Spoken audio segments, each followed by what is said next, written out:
We're going to do a review for the final quiz, and then tomorrow we'll take the quiz, and after the quiz we'll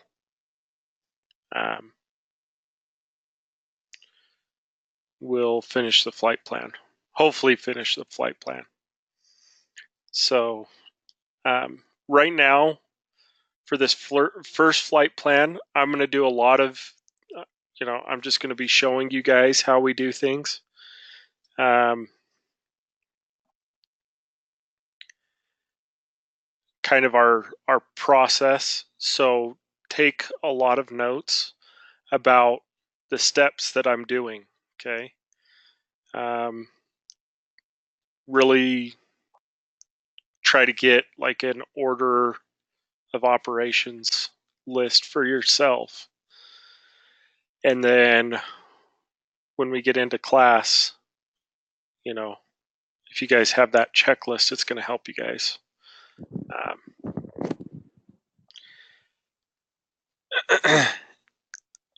And then, but while I'm doing the flight plan, I definitely want you guys chiming in. If I ask a question about, let's say, legal to go, I need you guys to chime in and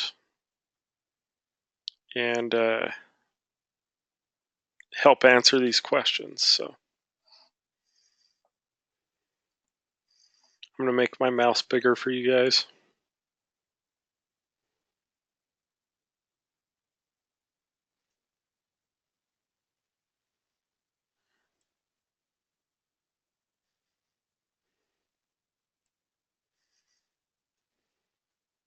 Can everybody see it now? Yep. Yep. Okay. Sure do. All right. So first things first, all of our flight planning material is in the flight planning folder. Go figure, right? So we've got our JEP charts up here at the top. These are all the airports that we will have you guys flight plan for. All the charts that we want you guys to use, okay? One thing that I will say is these charts, if you go onto SkyVector and look at these charts, you're going to notice there's going to be a lot more charts. Me and Adam have done the groundwork for you and taken out the charts that we don't want you to use. You won't see any RNAV, things like that. You'll only see the charts that we want you to use. So if you're wondering if you can use an RNAV, SID, or STAR, come into here and look for the SIDs and STARs.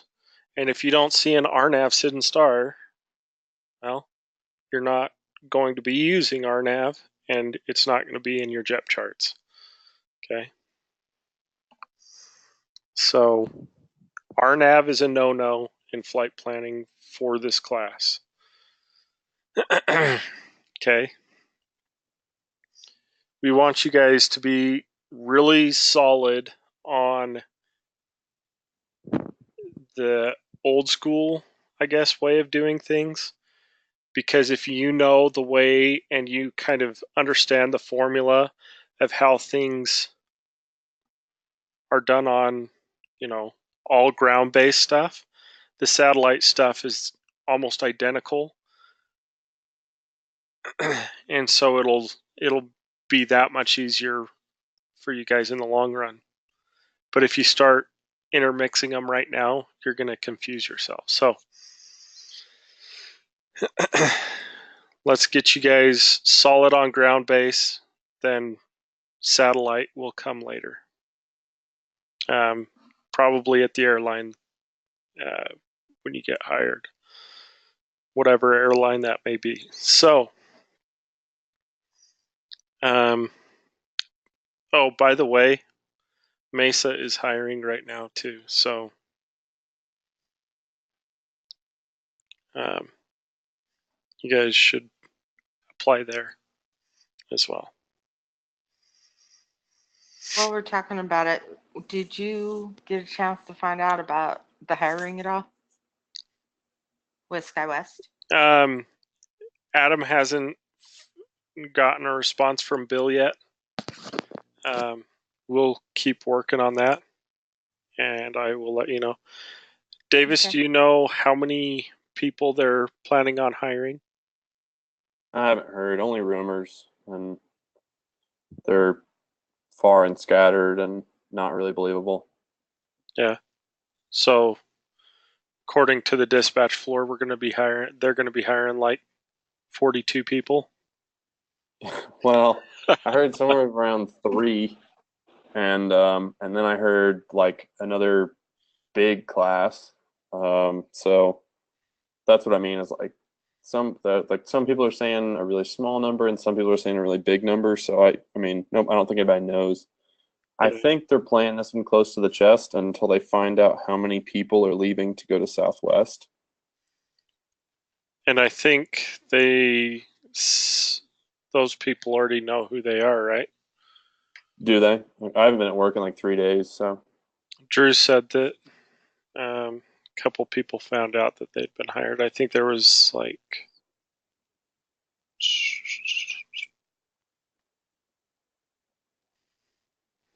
I would bet at least three or four. I know Donovan got the job with Southwest. Oh wow, okay. That's the only one he knows of. So, anyways, yeah, got to find out how many people they're losing before they hire. Yeah, I kind of think that's what they were doing, and also trying to figure out how many people they were going to hire as coordinators. Yeah. So I'm not sure if they know. They've probably just now figured out. Oh, cool.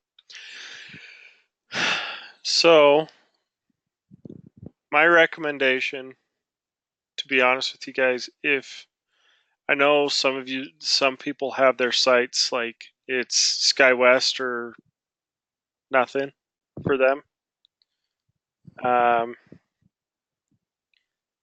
Just go into Indeed. I mean, you got Encompass out of LA. You know, there are a lot of dispatch jobs. Frontier's still hiring. Prime Flight Aviation, I don't even know where they are. Denver. Oh, cleaning dispatcher. Oh, PSA's is hiring. But just go in here and Atlas Air. That'd be awesome. Um, United Airlines is hiring. Just especially if you're young and not married, my recommendation is get on wherever you can and get working as a dispatcher. The time that you get, regardless of what airline you're at, is going to be valuable. So, I don't know. Do you have anything that do you agree? I would, yeah. I mean, if you can and you're willing to move and you want a job immediately, I would go for pretty much anything you can get. Even if it's not like Part 121, even if it's like just little puddle jumpers somewhere, just because like, yeah, I mean, pretty much any experience is good. And then from there, you can kind of work your way up, and you'll have a leg up over, a lot of people trying to get into a regional or further after that. And it pretty much any experience is going to help and look good on a resume. The Jet Careers website is pretty good too. Yeah. It's about someone there. I know that there's. Do you remember I don't know if. Anyways, there's a a military contractor that's pretty famous for picking up dispatchers. I'm trying to remember the name. Oh, yeah. I actually looked into that job. But yeah, you spend 3 months in Afghanistan or Iraq or Kuwait or Turkey or somewhere. And then The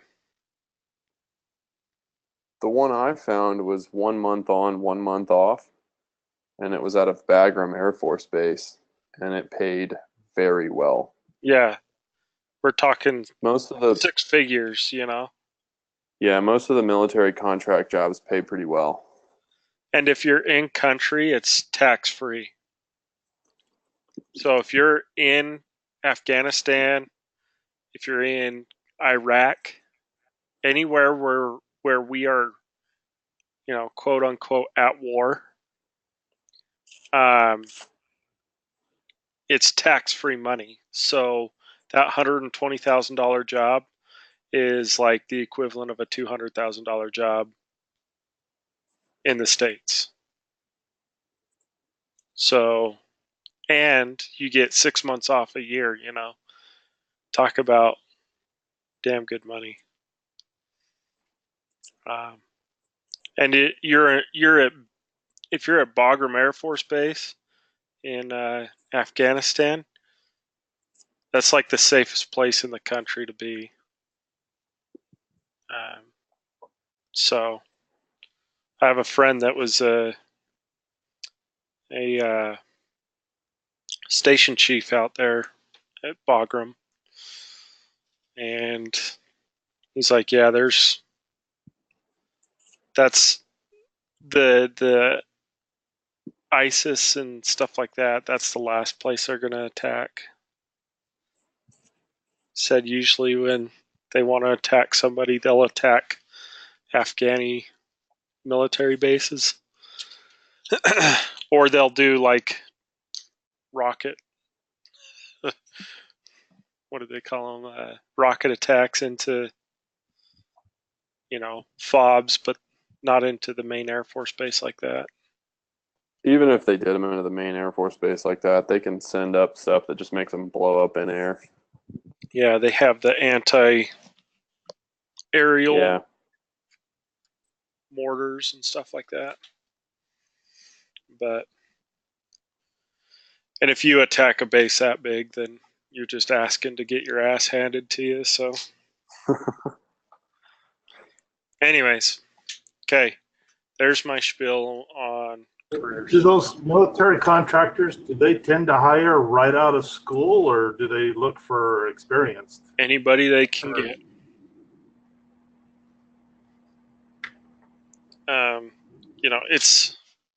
It's hard to say, but yeah, I mean, your shot coming straight out of school is just as good as the way some of these airlines hire too is it's like the first 50 applicants, they don't even look at the next, clump. It's whoever applies first.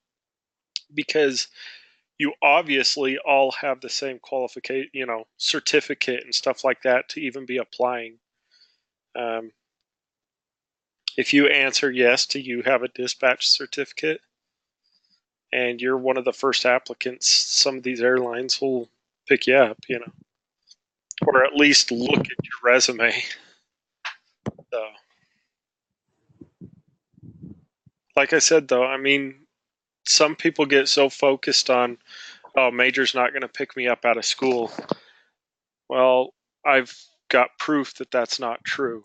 Majors will pick people up straight out of school because I've had one of my very own students get picked up by a major right out of school. So it happens. Apply for everything, and if you don't get a job, that's fine. If you interview, that's great. I mean, if you can get interviews, the more interviews you get, the better you're going to be. It's a learning experience each time. So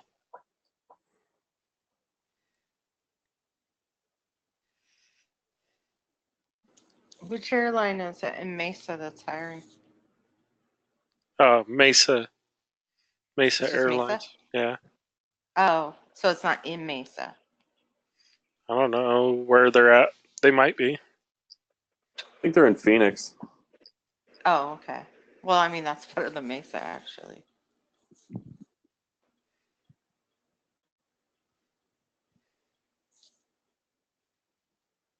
I think we've actually hired a fair amount of people out of Mesa. Yeah.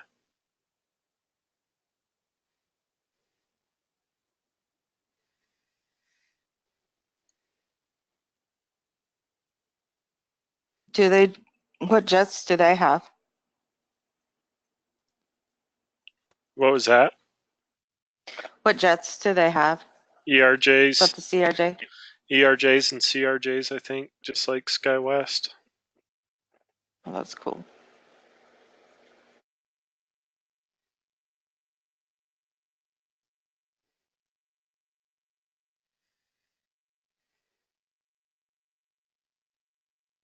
Yep, dispatch system control. Out of Phoenix. There you go. Anyways,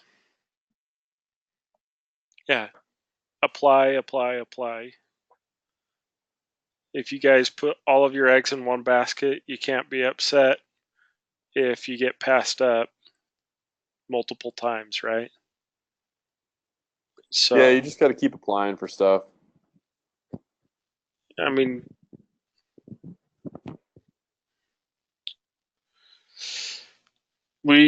I don't know. The airlines right now are hurting for staffing.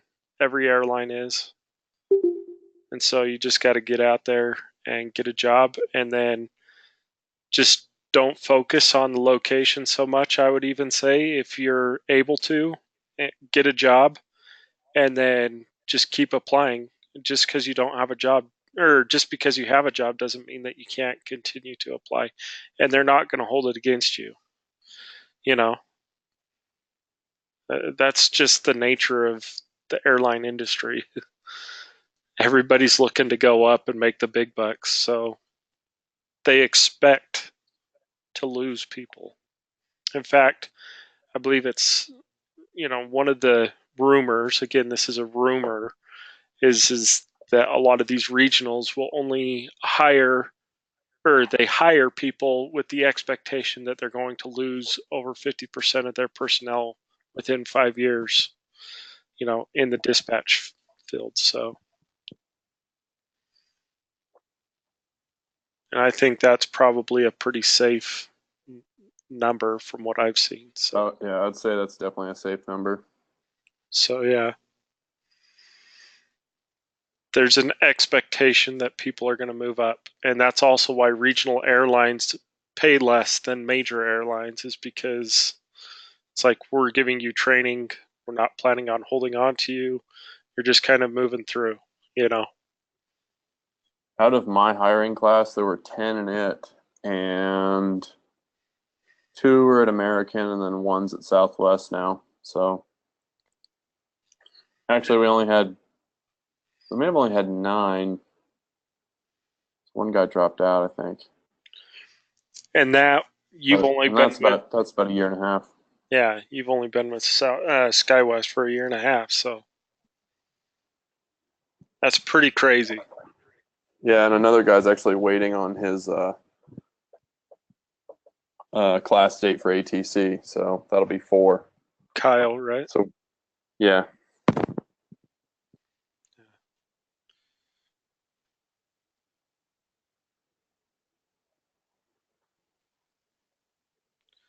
So, anyways,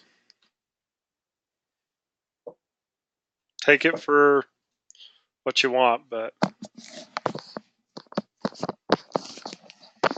SkyWest is cool and all, but there's a lot better airlines to work for,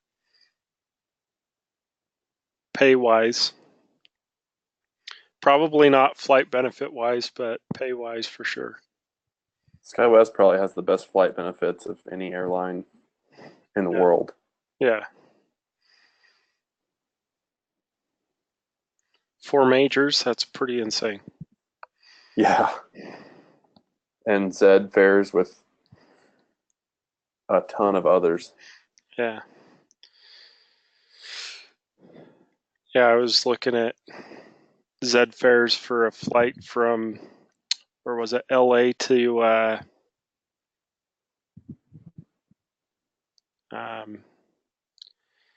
the hell's the name of that place? Dubai. Oh yeah. Yeah, on an Qantas? A380.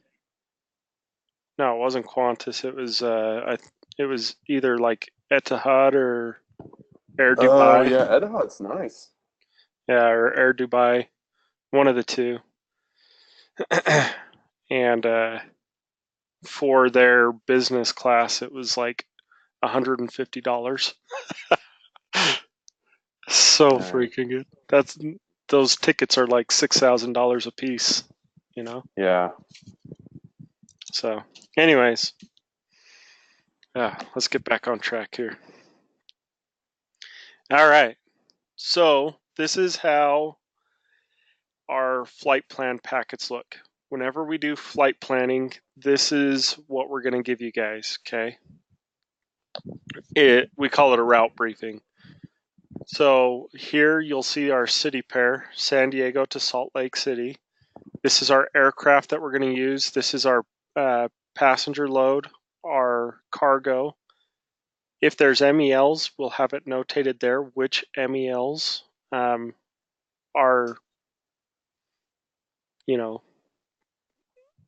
we're going to be using, and then an estimated time of departure. So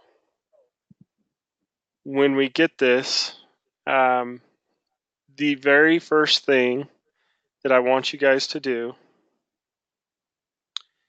is we're going to jump onto SkyVector here. I've got it right there.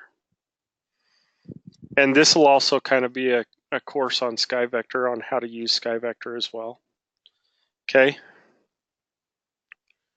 So you can see that San Diego's down here. Salt Lake is somewhere right here. Idaho Falls, I'm too high, right there.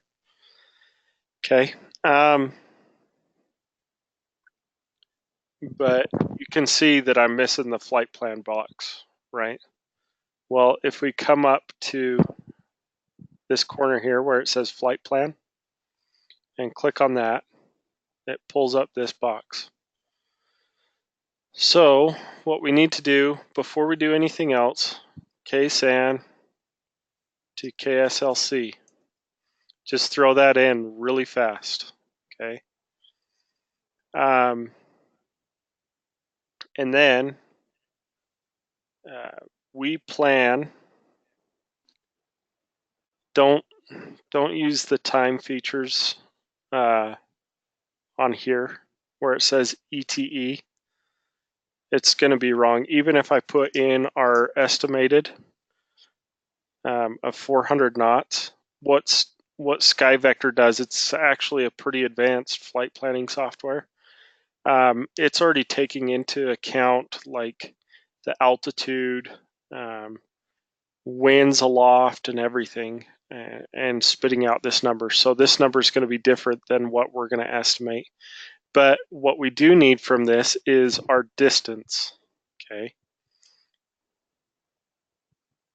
So what we need to do is have you guys reach back in your minds back to when you're in high school and you did time, rate, and distance, probably in junior high.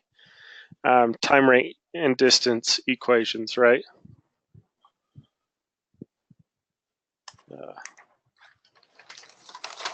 So time, rate, and distance is time equals distance times rate, right? Rate, we can also call rate speed,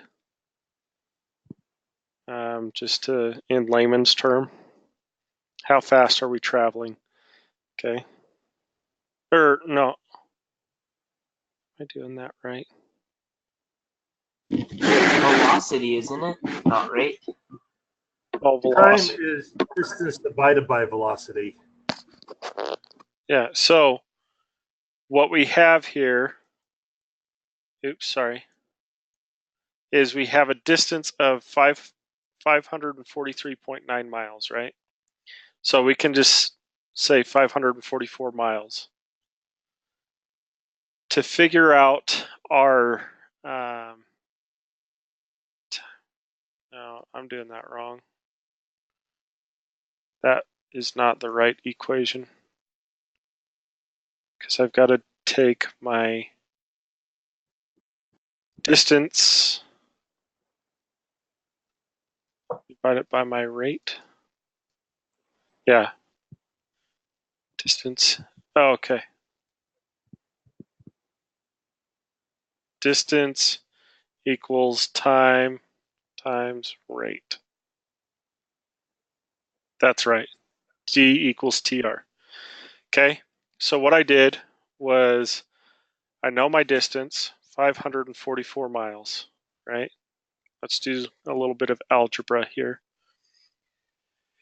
And we know our rate is, when we're doing our flight planning, we always we do it in phases. The first phase is an estimation. We're just doing this estimation to figure out what our ETA, or our estimated time of arrival, will be, because we need to figure out, before we do anything on this flight plan, is, are we even legal to go? If we're not legal to go, why go through the 2-3 hours of flight planning?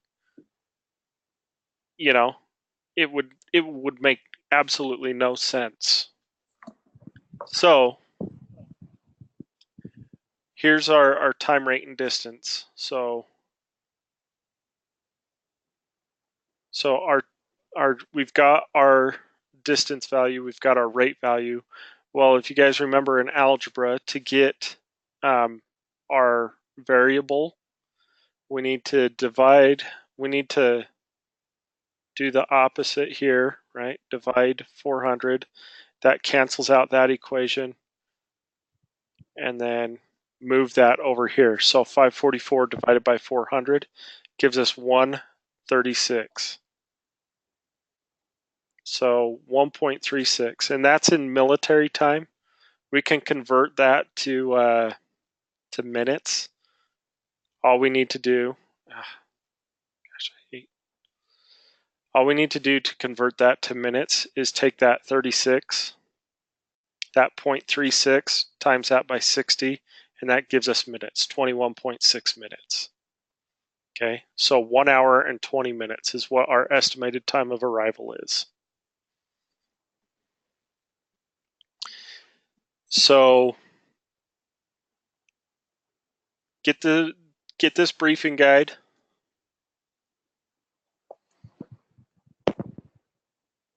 You know, take our estimated time of departure, take our city pair first, right? Plug in our city pair to SkyVector, figure out our estimated time of arrival, just really quick. It's a rough guess. Sometimes it's close, sometimes it's way off, right? But it's close enough that we can get our legal to go from. So all we need to do is add an hour and 20 minutes to this 23:35. And what does that give us? 24:55, right? Or 00:55 Zulu. Okay. Everybody on the same page as me here?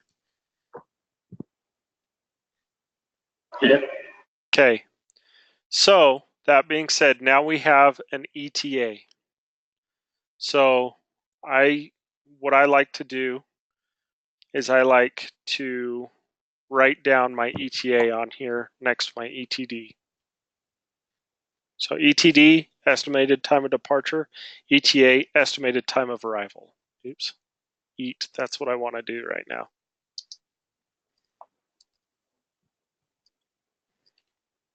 Okay. So for legal to go, what do we need to look at now? Like when we're determining legal to go, what are we looking at?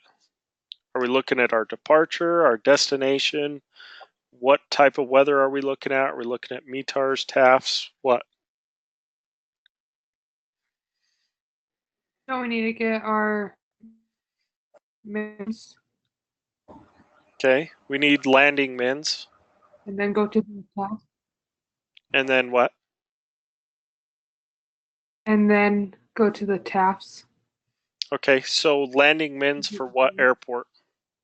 for the arrival airport for Salt Lake City. Okay, so Salt Lake City. So before we even get to our landing mins, I'm going to take a quick look at Salt Lake City, right? You guys remember what I said on Tuesday about major hubs and landing mins? 200.5 is usually the Yeah, usually we're going to have, you know, pretty low landing minimums. Now that's not always going to be the case, but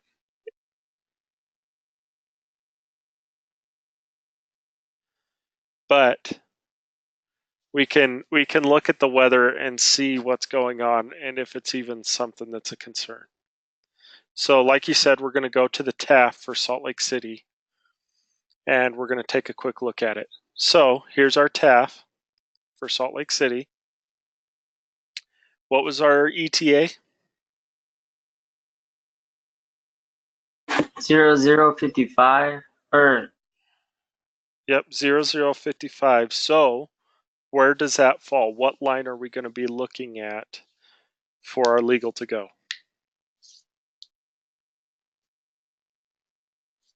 The very first one. Yeah, the very first one and only the very first one, right? Because legal to go, we're looking at our visibility at our ETA and our visibility only, right? We're not looking at ceilings, only our visibility. So, do you think with greater than 6 miles, we even need to consult the charts for landing minimums? No. no? We've determined already that we're legal to go. Unless there's one thing that we need to do really, really, really fast, and we need to look at our NOTAMs and make sure that the airport's not closed, basically, right? So let's look at our NOTAMs really fast. Okay, when we look at our NOTAMs, we do a scan. Remember how we talked about this? We're looking for keywords. We're not looking at every single one of these NOTAMs and decoding them. Okay, some of these NOTAMs just don't matter to a dispatcher. Taxiway, apron, like you will never see a closure of a taxiway affect our departure unless we see one that says aerodrome closed, and the reason why the aerodrome's closed is because they've closed all the taxiways, but that most likely would never ever happen.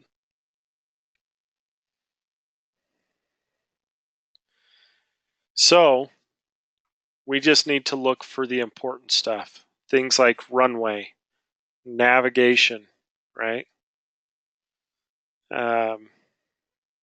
We don't care about obstacles. We don't care about taxiways. Runway, runway, runway.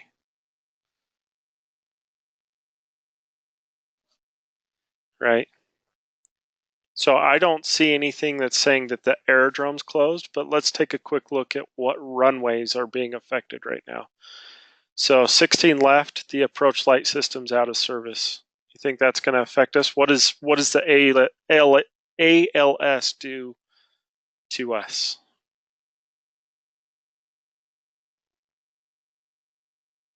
Like if you see an ALS out of service, what's the first thing that comes to your head? Cat 2s or night landing. Well, it increases our landing minimums, period, right? So you're in the right right frame of mind, but we're going to see an increase in our landing minimums for 16 left. Okay, ILS 16 left, the localizer and glide slopes out of service. Increase, if the localizer and glide slopes out of service, both of them being out of service, the ILS just is out of service.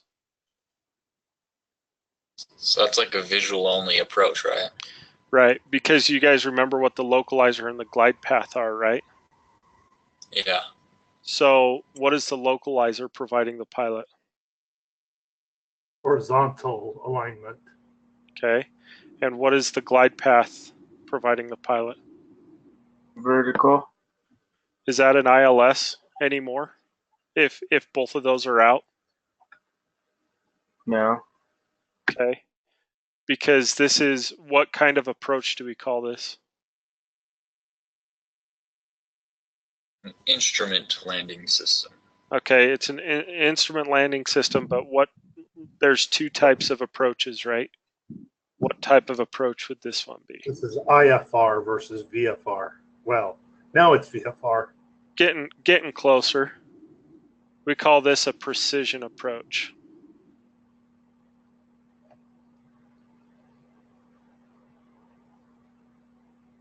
Okay.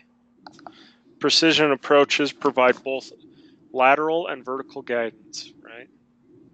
A non-precision approach, like a VOR, only provides us lateral, left or right of the runway. Okay. The pilot can pick up a visual glide path, but it's not being provided to him on his instrumentation. Does that make sense to everybody? Yeah, so that's where it's like 500 feet, 200 feet, and it counts down. That would be precision. No. So when I say precision, I'm talking about specific types of approaches. So an ILS is a precision approach. We've got, oh gosh, some RNAVs are considered precision approaches. We've got options, very few options for a precision approach. But for non-precision approach, I mean, you can have like a localizer only. You can have a VOR approach. You can have a DME arc. You can have an LDA, things like that. So, like I was saying, here's the runway. The pilot's coming up on it, right? What an ILS is telling him is, you remember we have the lights here that are telling him the glide slope. Yeah. Okay. Well, it's also, if it's an ILS, it's also sending out like a beam to the pilot saying you're too high or too low, to his navigational radios. And then there's another beam that's being shot out by the localizer that's saying you're either left or right of the runway. So it's giving him the crosshairs, basically.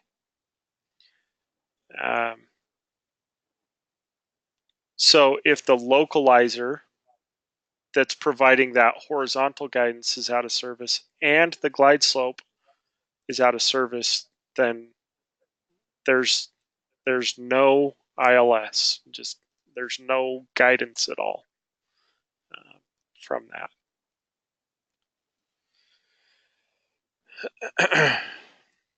So we've got that on 16 left. Let's see, that's on the 9th. So September 28th of 2017 at 13:30 until September 28th, 2017 at 15:30. But then the localizer, glide slope, and DME are out from 06:30 to 13:29. So that doesn't even affect our ETA anyways, so it's not pertinent. to us, right? Our ETA falls outside of that window.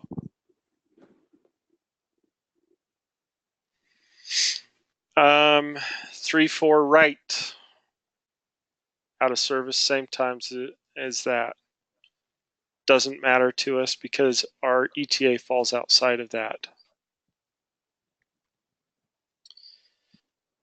Runway. One of the most funniest things at work is when you hear someone panic about, oh my gosh, the airport's closed, or like just about some sort of NOTAM, and then you look it up and realize that it doesn't even apply until like the next day or something. I did that a couple times. You have your heart drops for a second Yeah, it's because a scary feeling. you're like, oh crap, I just sent out that release and the airport's closed, you know? Yeah. And you go into panic mode, and then you like really slow down. You just kind of tell yourself, slow down, look at the valid time, and oh, okay, we're safe, you know? I panicked a couple times. I've done it. But It's much more satisfying when somebody else panics, like right beside you, and like then you check it and like, oh, I think that's just tomorrow. Now, Garrett, just a little bit above, you were looking at a NOTAM about work in progress construction on a runway. uh-huh. But does that mean that it's closed completely, or does that mean that it's still usable? Because it just says construction WIP, and that's no additional information. So do we just assume at that point it's out? So no. If it's out, it will say runway closed. What that means is, you know, if we don't see anything that says runway 1432 closed, which we do up here, if that wasn't there, that'd just mean, hey, heads up, pilot, you may have a cement truck on the side of the runway, or, you know. But 1432 at Salt Lake City's like always closed. So, Yeah, in fact, it's more of a airlines, general aviation. yeah, airlines don't use it at all, anyways. It's a very short runway. I don't think I've ever, you know, maybe like corporate jets land on it, but I've Was only that the landed on one it once. furthest? Is that the one furthest east where the Air National Guard is? No. So you've got 16 left and right, and then you have 1735, 1432 goes like that in between 3-4 right and 3-5. Okay. In fact, the end of 14 connects to 35. They're like right next to each other. Or I'm sorry, the end of 32 connects with 35. They're right on top of each other. So they're off a little bit, but yeah. Anyways, so we saw 1432 closed. We've still got 3 more strips of pavement that we can land on. 6 more runways, right?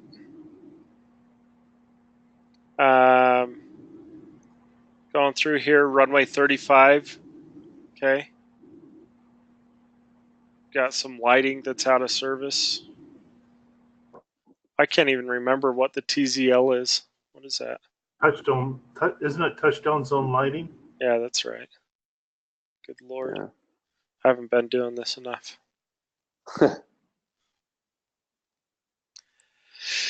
So 1735, we got the touchdown zone lights out of service.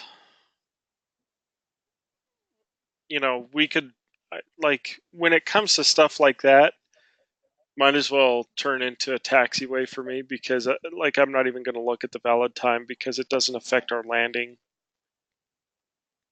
Especially when we have the visibility and the ceiling and everything, like it's not going to affect us.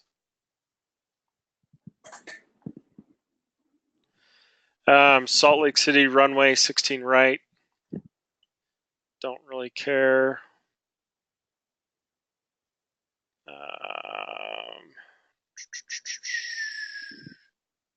Keep scanning through them. Get to the How end of far our. back do you usually go? Because that's like into April. Oh, NOTAMs, they just fall off when the airport decides they need to. Okay. So And you just keep looking? Yeah, like the big thing is that your scan, you can see that this whole section, oops, right here is the same on every single one of them, except for this right here, right? This is where your eyes need to follow, is down this column right here. And you need to do your scan down that column looking for anything like runways or nav or AD, AP. What are some other ones, Davis? I'm trying to think of big ones that always stand out to me.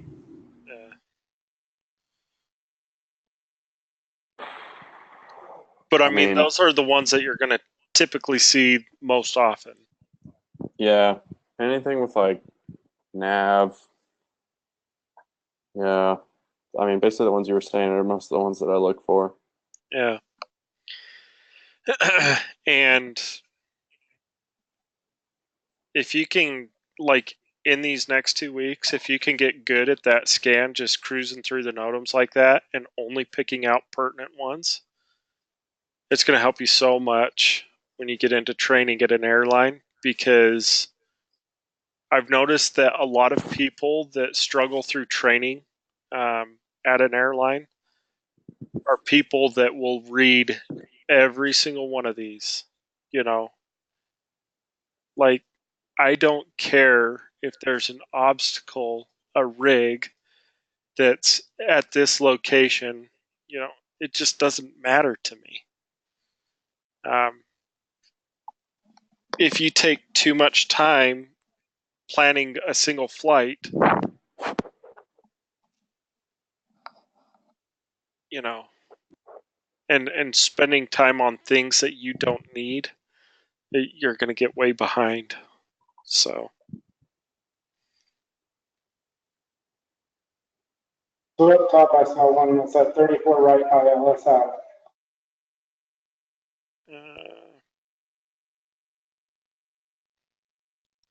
up near the top. Yeah. Sequenced flag light out of service. I don't know. No, it was at almost the very top. That's pretty close to the top.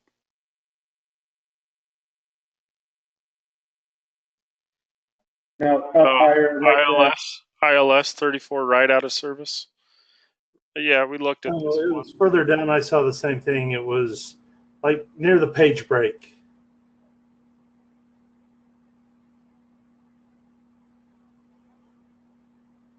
Yeah, there it was.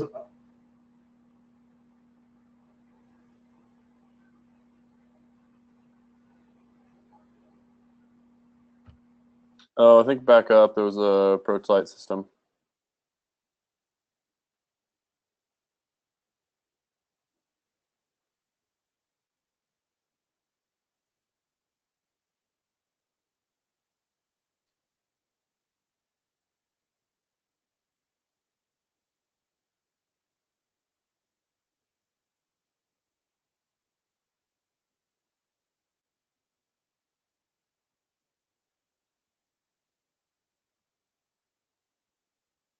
Oh, yeah, I guess that was all the way at the top. Yeah, this one. 16 left. We already hit that one. Saw that it's outside of our valid time, or the valid time. Our ETA's outside of it, so. 1432.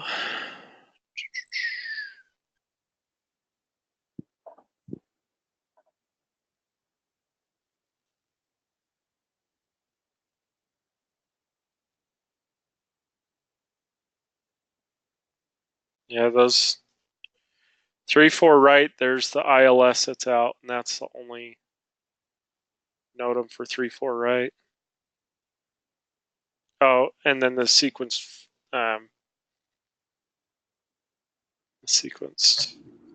whatever light Flashing. flashing. Yeah. So once we've gone through those NOTAMs, those are going to be the ones that really, if there is something that makes us not legal to go, that's where we're going to find it, right? These FDC NOTAMs, these are procedures. Okay, so these NOTAMs are going to be affecting things like your approaches, your ILS. It's just changing or shutting down a route, basically, an approach into the airport.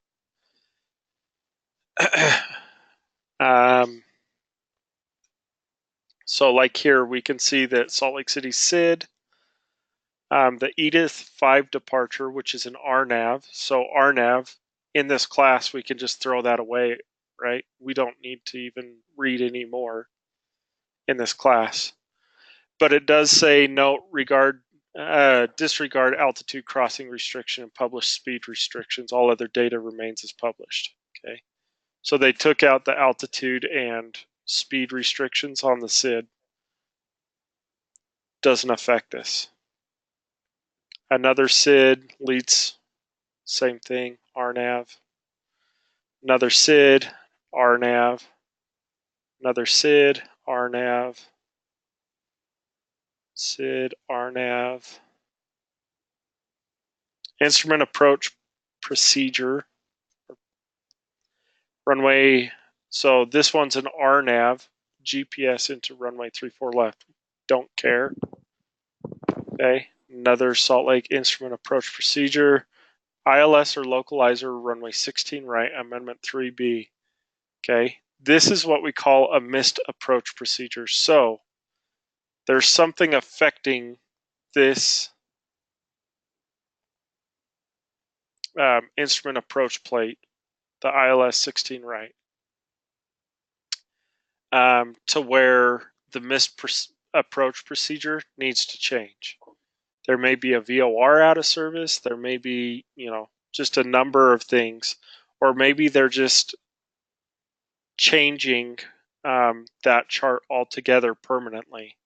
Maybe they're changing the route permanently. That being said, these missed approach procedures in our flight planning, the only time these are going to come into play is when, like, a VOR is out of service. In our DNOTAMs, there was nothing there were no VORs out of service or anything like that. So my guess is that basically they're just changing the missed approach procedure in this case. And so for flight planning sake, we're not too worried about it. Okay, there are a lot of numbers on that bottom row. How do we decipher that This one? exactly? This one? Uh-huh. That's just Yeah, our it's year, month, time. It's just our valid time again. So year, month, date, and then time. Oh, okay. Year, month, date, time. And then EST, what does That's EST stands for? Estimated time of it completion. Yeah, so estimated time, yeah. That's when they're estimating it to be in effect, right? How long they're estimating it to be in effect. Till I forget it again. Yeah. So we can see here we've got more missed approach procedures. If it's a published missed approach procedure, we're not going to be too worried about it. We know that even if there is a VOR out on our missed approach procedure on the plate. If they've got a published missed approach procedure, we can use this published missed approach procedure and still be legal and able to use that approach.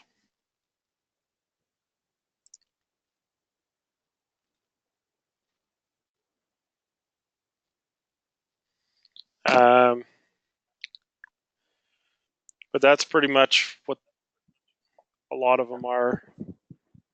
Right here, we've got another instrument approach, but this is for an RNAV, another RNAV, another RNAV.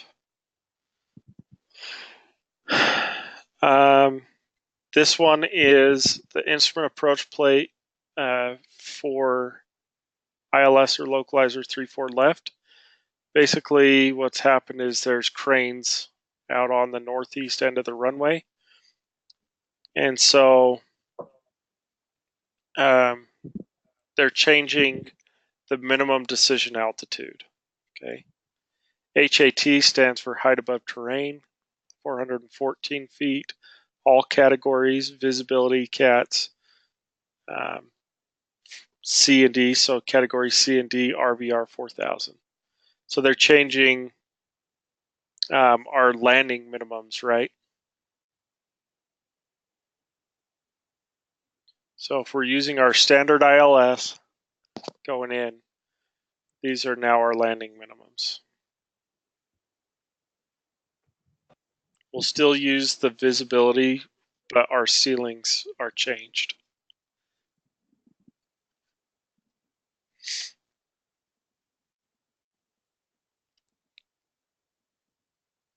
Well, I guess our RVR visibility changes, but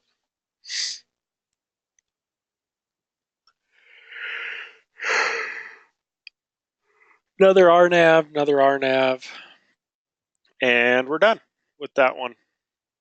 So we know we're legal to go, 100%. We've checked our NOTAMs. We found out our ETA. We found out that we're legal to go at our ETA. So once we've determined legal to go,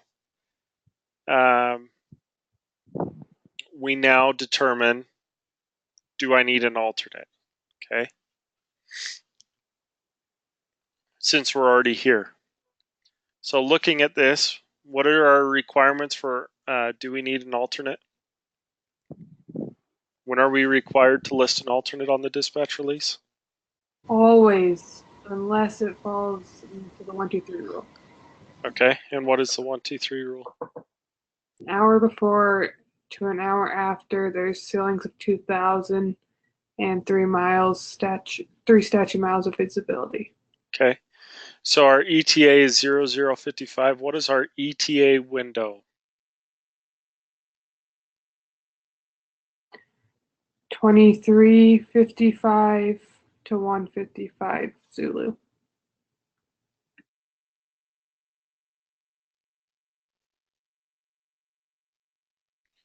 All right, looking at this TAF, do we require an alternate? No. Where does our ETA window fall? Which lines?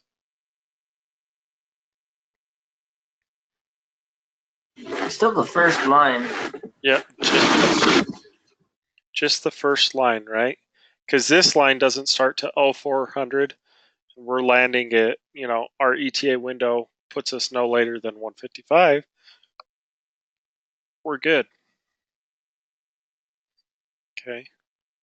We've got visibility and we got awesome ceilings. So no alternate required, right? So at this point, we've kind of figured out our estimated stuff. Oh, let's determine really quick if we require a takeoff alternate. Let's take a quick look at that. So looking, when do we require a takeoff alternate?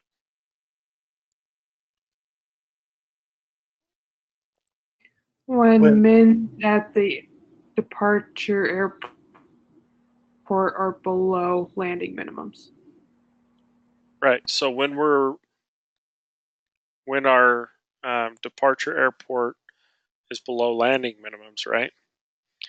So again, before consulting the charts, let's take a quick look at this. If our ETD is 2355, where are we looking?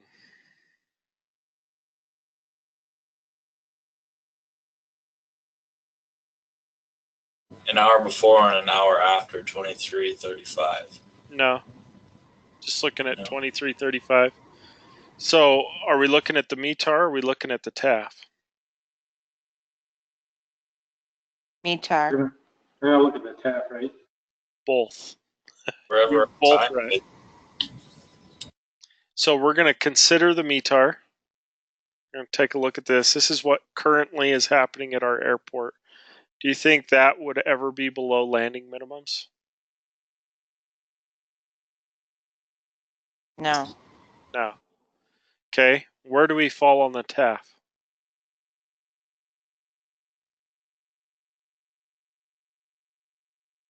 $23.35.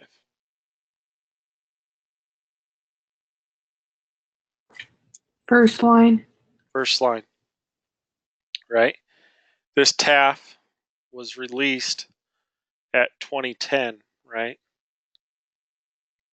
Our next from line is 0200 on the 28th. So we only need to consider this first line, or look at this first line. Would that ever be below landing minimums? Are we projected to drop it all? Or are we completely safe not listing a takeoff alternate?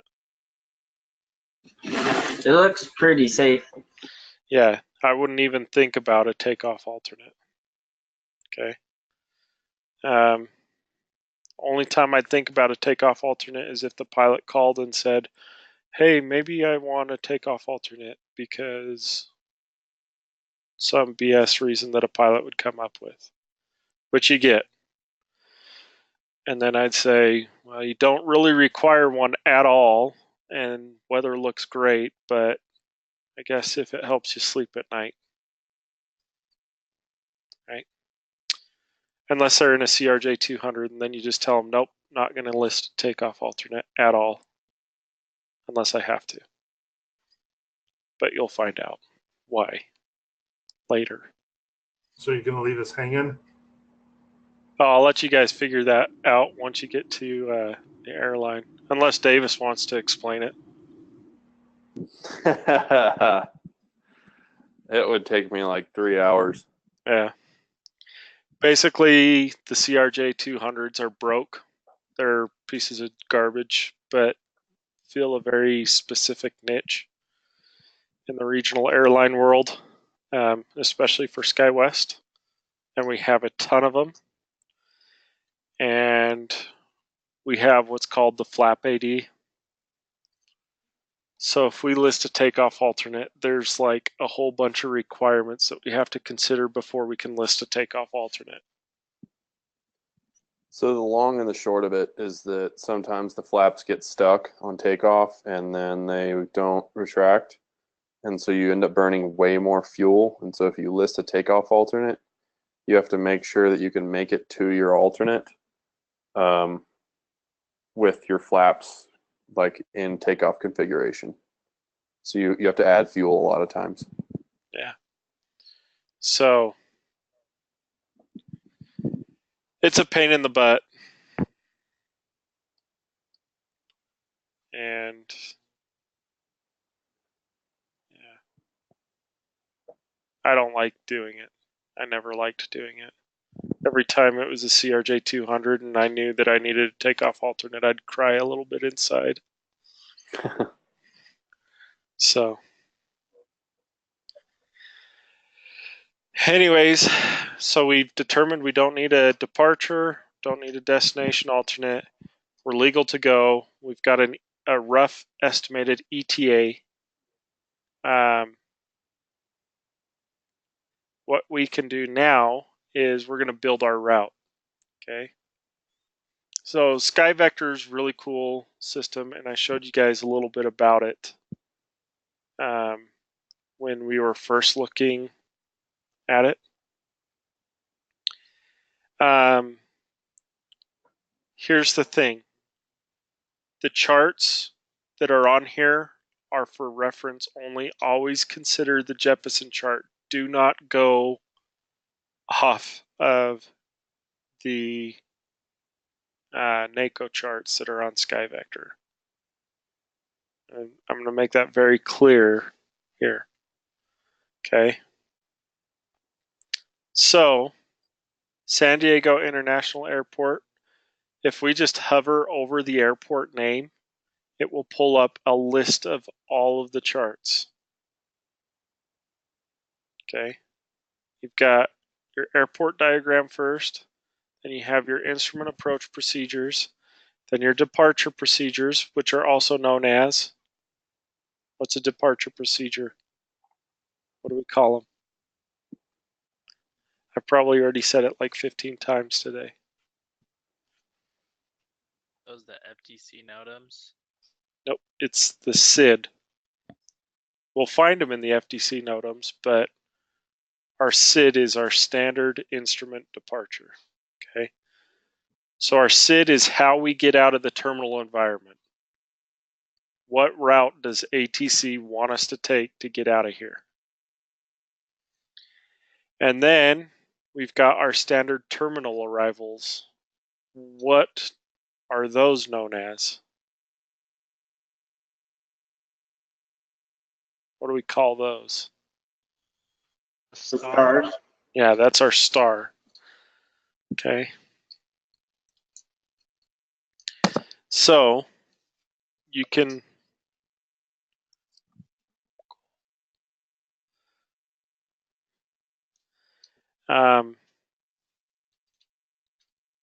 for our departure procedures, all I want you guys to use SkyVector for in this case is to see which ones are not RNAV. So Pebble 6, Falcon 1, and Border 7. Okay. Then I want you to go over to your Jeppesen charts. Let me get into the right folder here. So flight planning, JEP charts. We're going to come down here to San Diego. And we're going to find our SIDS because we're leaving San Diego, right?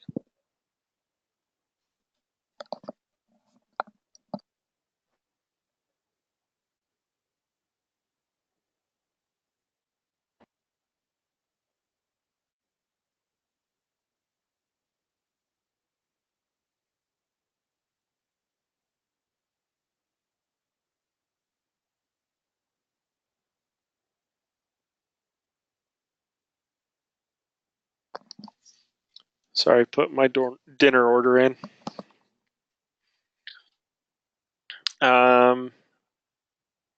Okay, so found our SIDS, right? Zoom out just one here. We know that it's a SID because it tells us right there in that top right corner, right? Always consult the top right corner. Where you see Jeppesen, go to the right. That tells us what chart we're looking at. So this is known as the Border 7 departure. Okay. One thing that you guys need to take a quick look at is orienting the map, right? So north is this way. We know that the Border 7 will take us, here's San Diego Airport right here. It's going to take us either, well, to the east first, and then we're either going to go almost due north or due east. Okay. So basically when we're looking at these SIDS is what's going to point us towards our destination. So this points us towards our destination, right? We want to go kind of a northeast direction to get to Salt Lake City. I hope. All right. So let's just consult these other ones really quick. Looking at this one, this is the Falcon 1 departure. Here's San Diego Airport again. North is once again towards the top of the map. The Falcon 1 takes us out to basically along the coastline of California, right? Takes us northwest. What are these VORs called really quick while we're looking at these SIDs? Can we use these ones right here? We can use them to determine intersections, but other than that, that's about it. Right. So we call those reference VORs, right? It's just referencing these intersections. But what are these VORs called?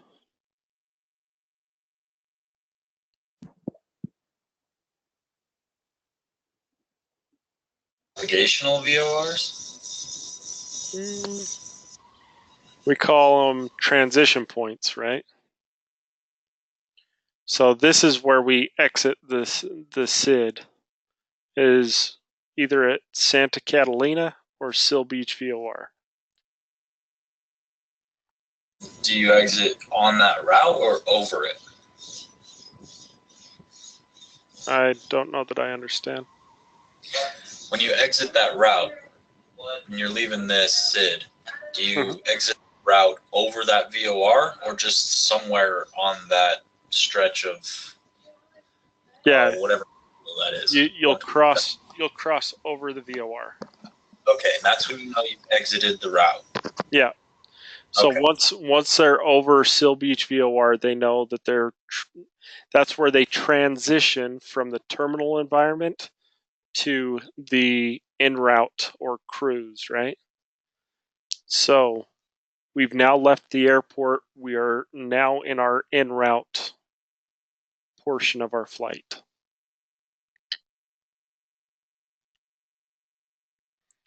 That's why it's called a transition point, because you're transitioning from the departure to the en route, or from the arrival to from the en route to the arrival. Where is the climb portion of this taking place? The second he goes wheels up. So when do you think you're established roughly at your flight level? Will it be on this route or will it be somewhere down the way a bit? It can be. We'll kind of get to that point. Sometimes our top of climb is what we call it, is, right here. Sometimes our top of climb is 20 miles outside of our departure, our SID. So we don't really need to take into consideration the top of climb when looking at these routes? No. Okay. What we will consider the top of climb, when we will consider the top of climb, is when we're determining our next leg. So we will separate our route into legs. We've got our departure airport to top of climb is our first leg, and then our next leg, maybe from that 150 miles later to another VOR, and then we may have another leg that's another VOR to another VOR, and then our top of descent, once we go VOR to top of descent, and then top of descent to our destination airport. So we'll break it up into different portions and determine our performance along the route. I hope that makes sense. It will in just a minute if it doesn't right now. So looking at the Falcon 1, thinking logically, Salt Lake's over here. Would this be a valid SID to use to get to Salt Lake? No, it kicks us out kind of in the wrong direction. And this is the Pebble 6 departure. So Pebble 6 takes us again. So here's north That means Salt Lake City's somewhere over here. Is that going to be a departure we'd want to use? Nope. Probably not, right?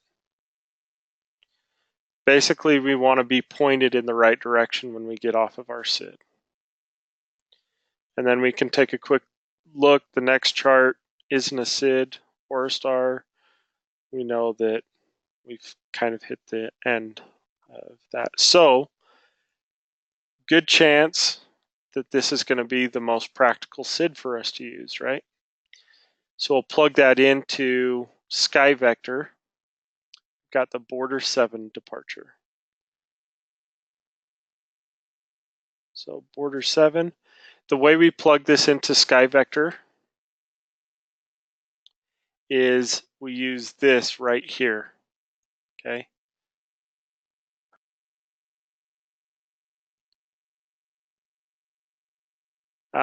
Also, so this is how it's notated. This is how our aviation charts are going to identify what departure we're using. In our, we call it an IFR flight plan. I showed you guys that on a dispatch release earlier in class. You guys remember that ATC strip that we'd send? That ATC strip has our IFR flight plan. So it says, it's going to say something like KSAN, and then there's going to be a period, and then it's going to say the BRDR7. So that's our departure procedure, and then we're probably going to exit on over our transition, I guess we should say. We're going to transition at JLI. Okay. And then blah, blah, blah, blah, blah, Salt Lake City.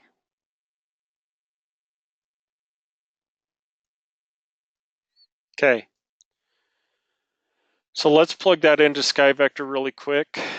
We just plug it down in this box. We've already got our departure. We've already got our destination. So we just come down to this box here and type in BRDR7.JLI.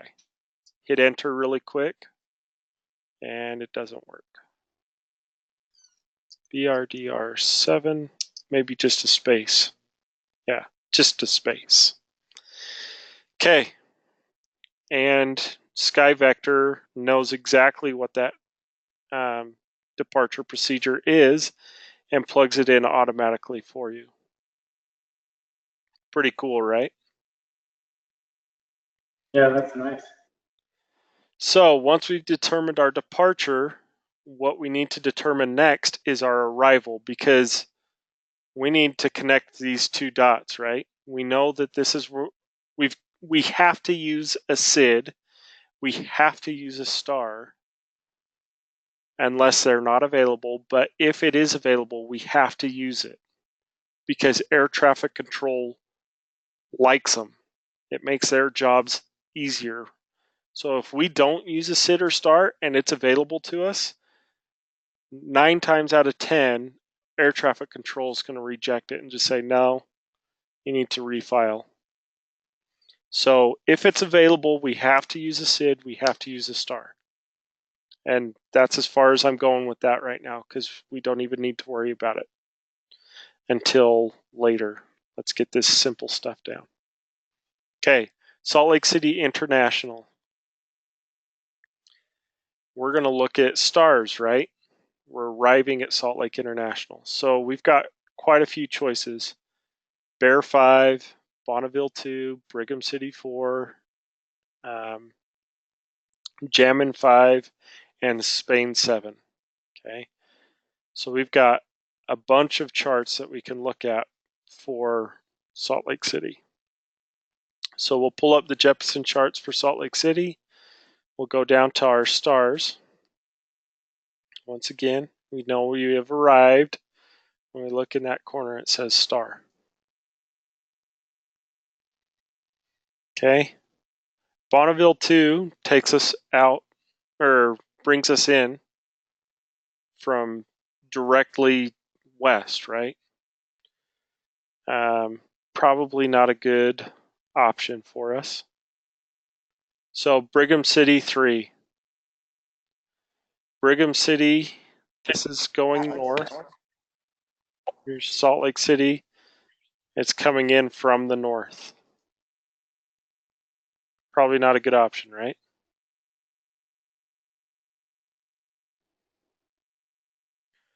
Bear 4, once again, coming in from the north. You can see here, north, here's Salt Lake City Airport.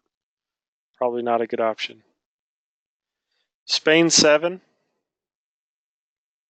Spain 6 on this chart. Needs to be updated, but the Spain arrival brings us in from the east, the southeast, right? So probably great for Denver, probably not so great for us, right? And then the Jammin 4. Oh, that looks pretty good. North, here's Salt Lake City Airport. Brings us in Milford or Bryce Canyon. Probably a pretty good option, right? Thinking logically. San Diego somewhere down here. And are there any more stars? Nope. We're now into the SID. So that was the only one that logically made sense for us to use. So we know that we're going to transition either from Milford or Bryce Canyon.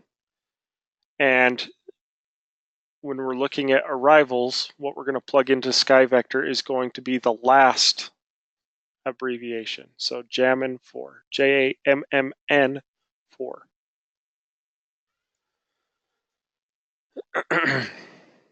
So let's go to SkyVector. Before I plug that in, I want to look and see where Milford VOR is and where Bryce Canyon VOR is and what jet routes or Victor routes plug into either one of them and what one's going to make more sense to us. So rather than zooming in here and trying to find Milford and Bryce Canyon, I can go to this search box up in the top left corner and I can just type in MLF. Okay, I know Milford VOR's identification is MLF because of that. Bryce Canyon's BCE.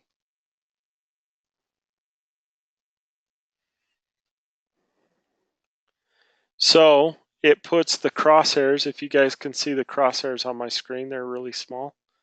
Puts the crosshairs right over the VOR. And we zoom in, whoa, a little much there. Right there, you can see Milford VOR. Okay, Milford, we've got this nice jet route. Oops. Got a jet route coming in from almost the same direction, right? So that's kind of nice. But let's take a quick look at Bryce Canyon. So BCE. Oops. That fingered. So Bryce Canyon. Hey, look at that. We've got some nice couple jet routes coming into that too from a couple different angles. So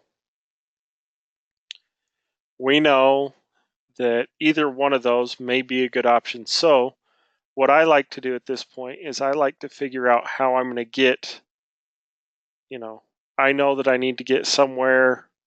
I need to either get to the Las Vegas VOR or I need to get to Boulder City because those are the two VORs that feed into these arrivals. Okay, Milford VOR, Bryce Canyon. This highway goes down into Vegas. This one goes into Boulder City. Call them jet routes, not highways, but trying to make it relatable to you guys. Okay. Or I had that backwards. Bryce Canyon goes into Las Vegas. Milford goes into Boulder City. Okay. So let's figure out how we're getting to this area. So we're on the world high charts right now. These are high VORs, right? Confirm. So when we're talking about high VORs, what is a high VOR? What is the service volume of a high VOR?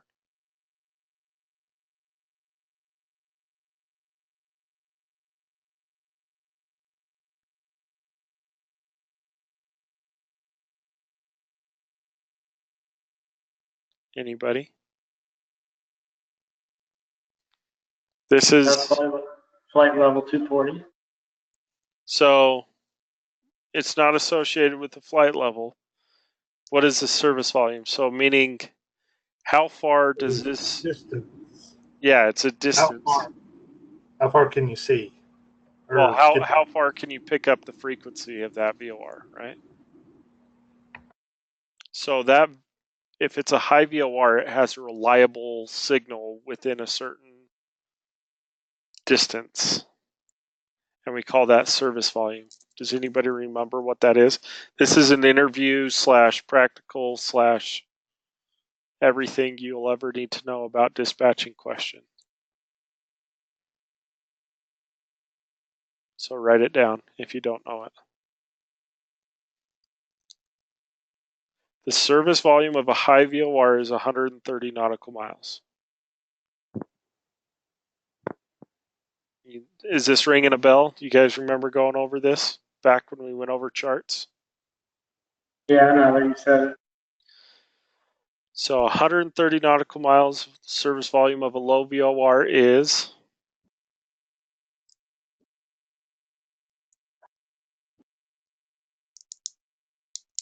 70 miles. nope. I want to say it was as low as 30. You're pretty close. It's 40 miles. Okay. And then the service volume of a terminal VOR is 25. Okay. Everybody write those down because they're super important and memorize it. Okay. So what it means when we're looking at this chart is if I wanted to go from Julian VOR direct to Palm Springs, there's no jet route, right? There's nothing connecting those two directly. So if I wanted to fly directly, I need to be able to pick up Palm Springs the second I cross Julian, right? Or else how am I ever going to know that I'm flying to Palm Springs? So if I were to do that, I would need to know that this would be within the service volume of that next VOR.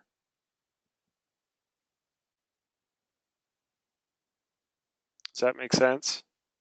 We can't just go dot to dot if there's no radio signal telling us that we're headed in the right direction. What was the chart visual representations for a high, a low, and a terminal one? So right here, a couple ways, just not even looking up here. A high is going to have jet routes and Q routes, okay? This is a high chart. Now let's go to the low chart. The low chart has Victor routes and see if there's one on here. T routes. I might need to zoom in here.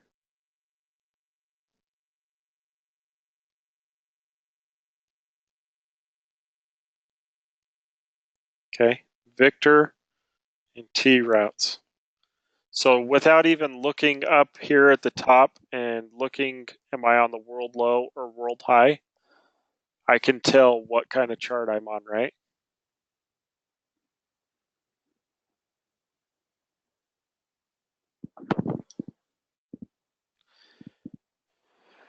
So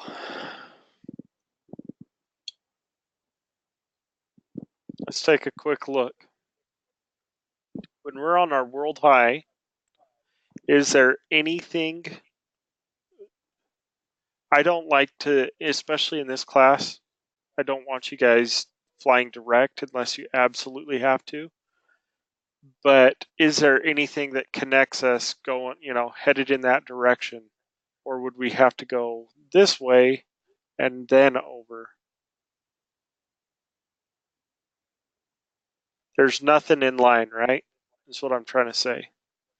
If we want to fly to Vegas VOR using jet routes only, we would have to first fly up to the Paradise VOR and then over to Vegas or wherever, Boulder City. So I don't like that so much. Mostly because I like staying on our highways, on our freeways, right? So let's go to the world low chart. Look at that. So thermal VOR. Let's see. Thermal's a low VOR. No, it's not. Thermal's a high. Okay. So here we can find a Victor route that connects Julian VOR to thermal VOR.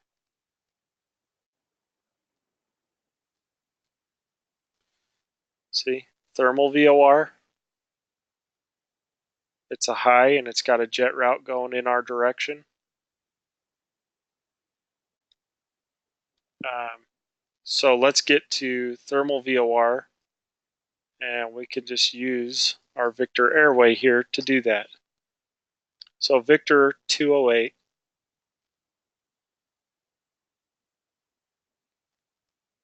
So we can plug that in here really quick. V208. And then we're flying, we want to fly to thermal VOR. So put in TRM. Oops. And that locks it in for us, okay?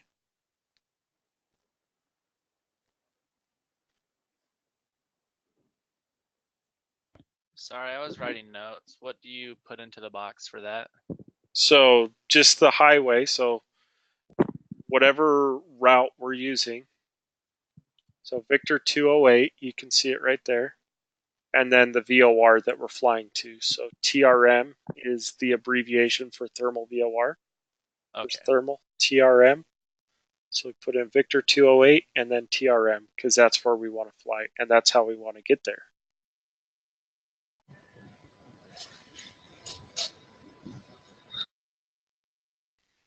So now that we've made it to thermal VOR, oh, that sucks. There's still not a good way. Still not a good, clean way to get to Vegas or Boulder City, right? On the high chart. Q routes are RNAV, right? Yeah, Q and T routes are RNAV. So we don't really want to use those because they're RNAV. Right. We can't use, in this class, they're just off limits. What about that one right there, the V16 and T306? This one? Yeah. You can use the Victor route portion of it because that's ground based, but you cannot use the T route. So Okay. So looking at the low chart, we looked at the high. There's not a jet route going up to Boulder City or Vegas, but there is. We can get to 29 Palms VOR, and then we can get up to Goffs, and that will take us into Vegas if we're looking at a low chart, right? All on Victor Airways. Don't Victor Airways only go up to 18,000 feet? We can still use them with our aircraft. Like the CRJs, the FMS can still, it still has that route plugged in. So we can use in Class A airspace Victor routes. Yes. Okay.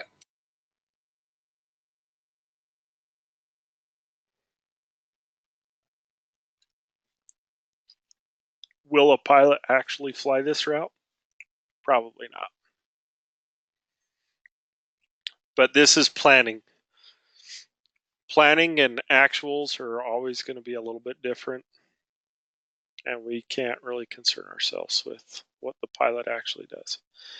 Okay, so we're going to stay on Victor 208 all the way to 29 Palms. So rather than having TRM in here, we can just delete that out and we can put in 29 Palms VOR because we're staying on Victor 208.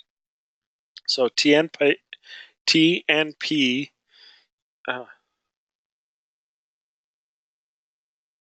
that's weird.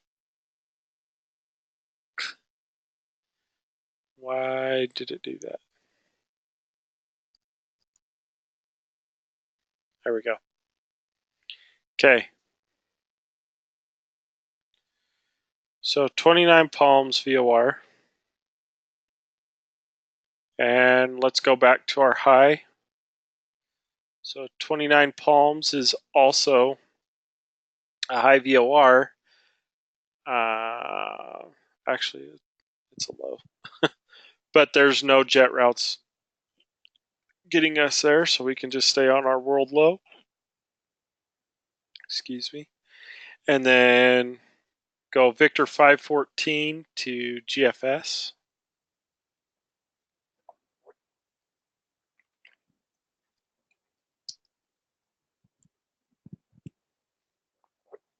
And then Victor 538 to Las Vegas.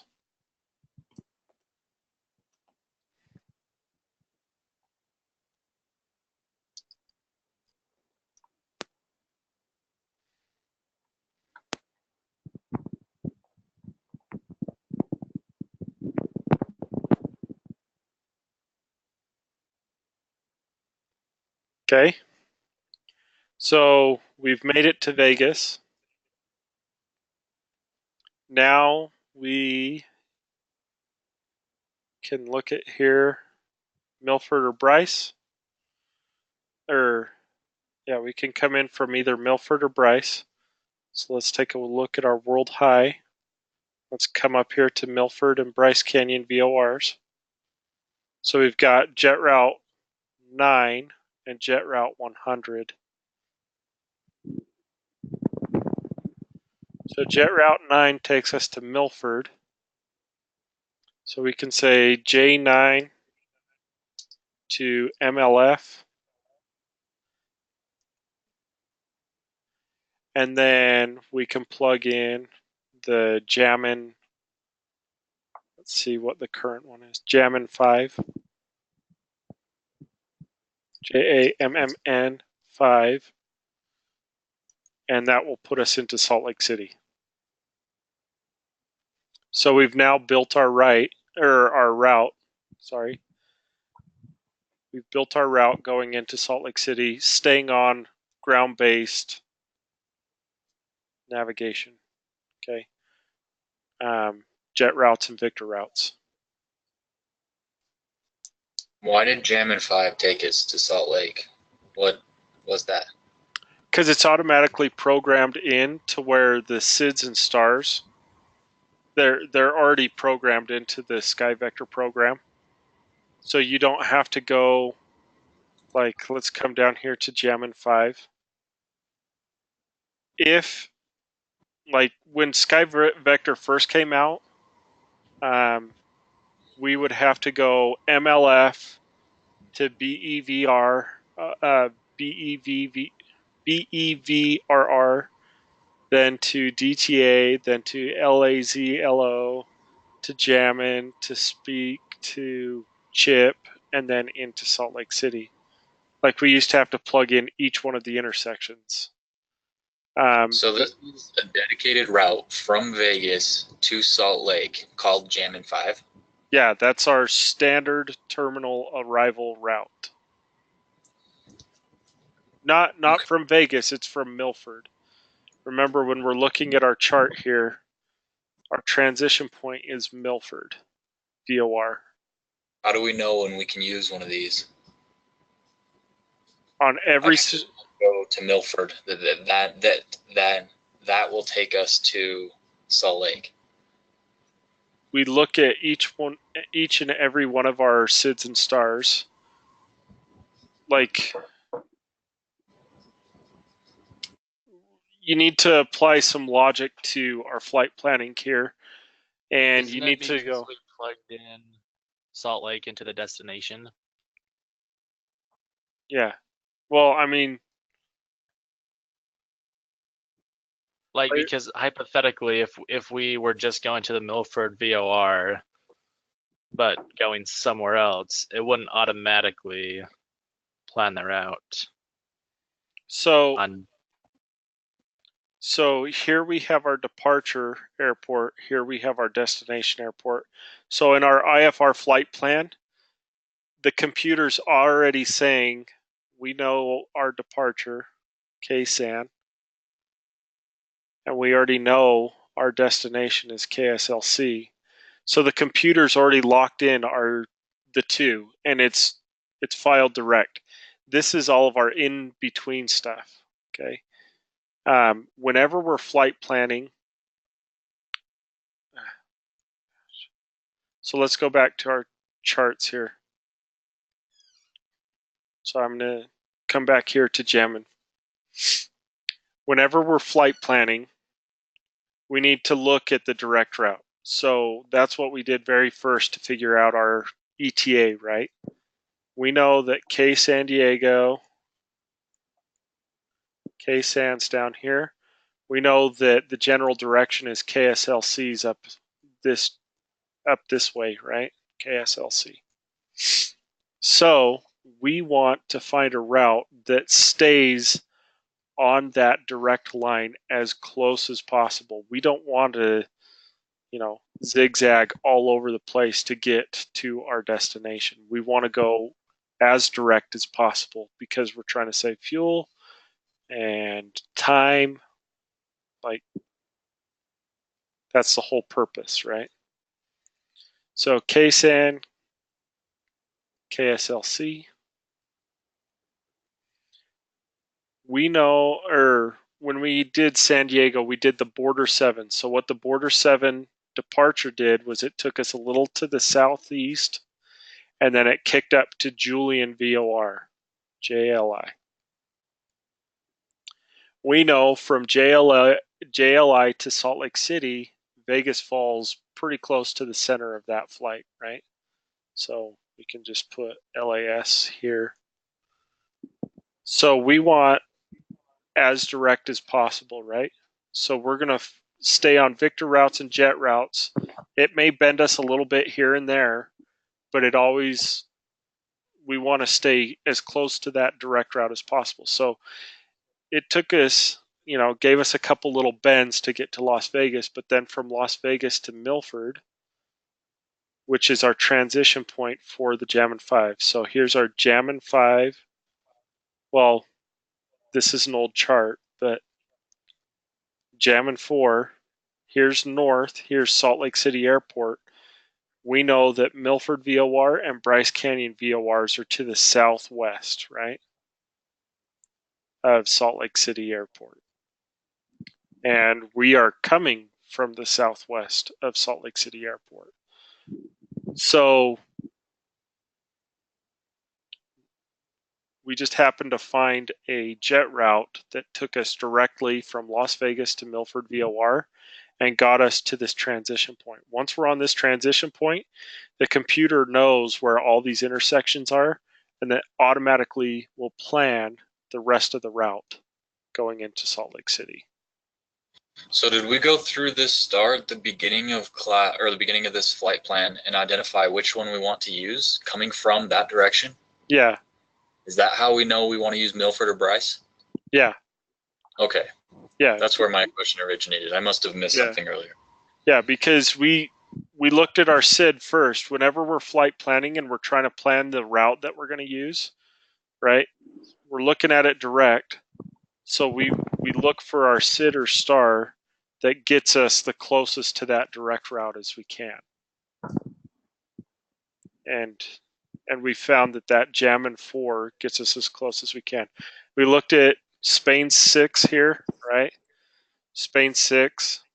Here's Salt Lake City Airport here. We know that this is north. So Salt Lake, we know that this arrival brings us in from the southeast. Well, that doesn't really line up with that direct route. So, this is coming in like this. We don't want to have to fly clear over here to the transition and then fly up into Salt Lake City Airport. That's not very efficient. So we said, nope, not a good route. We know that Bear 4 brings us in from like Pocatello or Burley, Idaho. Here's Salt Lake City Airport. We don't want to have to fly all the way up to Idaho and then back down into Salt Lake. It's not very efficient either. And Brigham City does the same thing, but brings them in more from the east. So out of all the arrivals, the only one that makes logical sense and is the most efficient would be the Jammin 4. But now that we've plugged that all in, we've got this route. And look, it's pretty direct, right?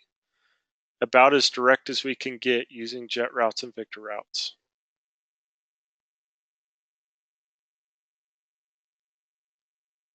So this gives us an actual distance of the route that we're going to fly. So we can plug this in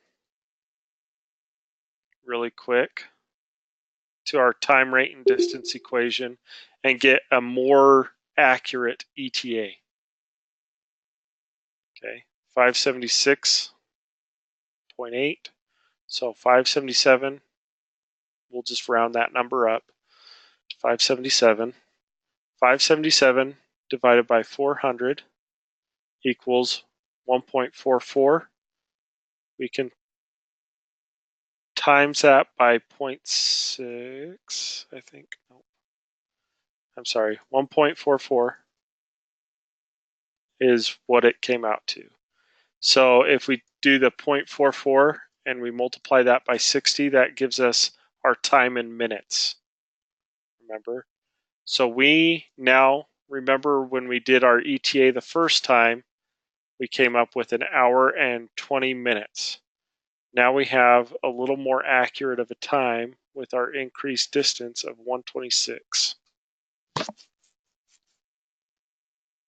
Okay. If it was like a big change in numbers, we'd go back and double check our TAF and make sure we're still legal. But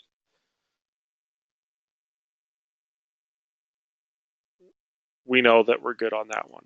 It's a difference of 6 minutes. It doesn't throw us into a different line. So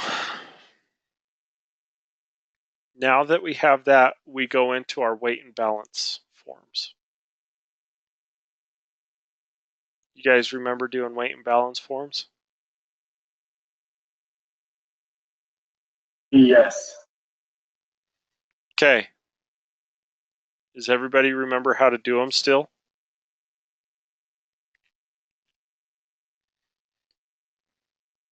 Yes. All right. Okay. Let's do our weight and balance. So there's a couple things I want you to write down here. Whenever we're estimating our fuel for our flight, because we need that for our weight and balance, right? We need to know, we need to convert our fuel from time to pounds, right? So we know that our flight is estimated to be 1 hour and 26 minutes. This is just a simple estimation. We don't need to be super accurate right now.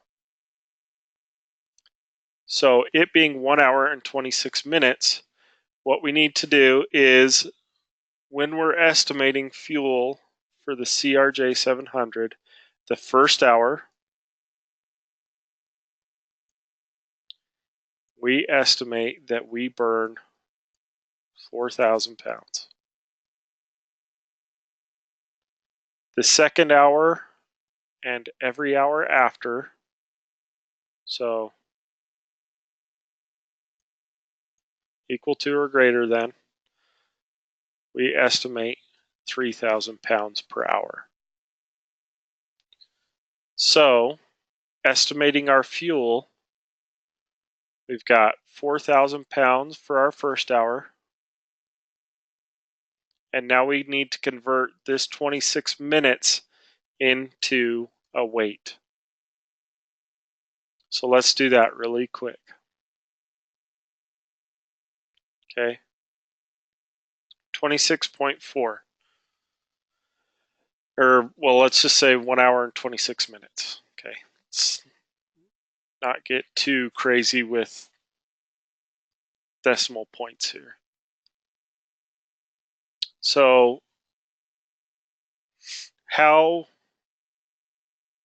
going back to algebra, how do you think we need to figure out how much fuel we're going to burn in 26 minutes?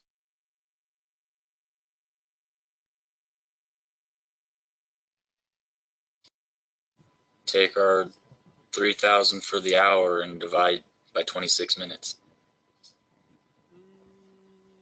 Close.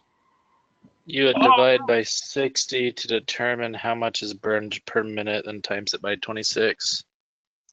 Okay, exactly. So 1 hour 26, got 4,000.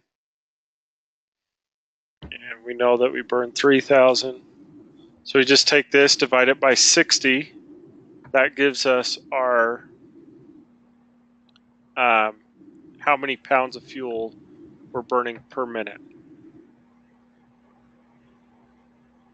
Okay, which comes out to be 50 pounds per minute. Pretty simple equation, right? So 50 times 26. Somebody want to give me that number real quick? Oops. 1,300. 1,300 pounds. So we just take that 4,000 pounds for the first hour, add our 1,300 pounds to it. That gives us 5,300 pounds of fuel. Okay. So that's what we call our burn off. 5,300 for our burn. Okay, what other factors do we look at for fuel? When we're planning fuel, what's the required fuel that we have to have on board? Burn alternate. Burn, alternate, reserve, and at SkyWest, hold. But let's just not worry about that right now. Okay. So basically, well, actually, let's throw that in because we're calculating our fuel burn. Okay. So our burn, alternate, reserve, and hold come up to equal our release fuel. Or I'm sorry, our release fuel.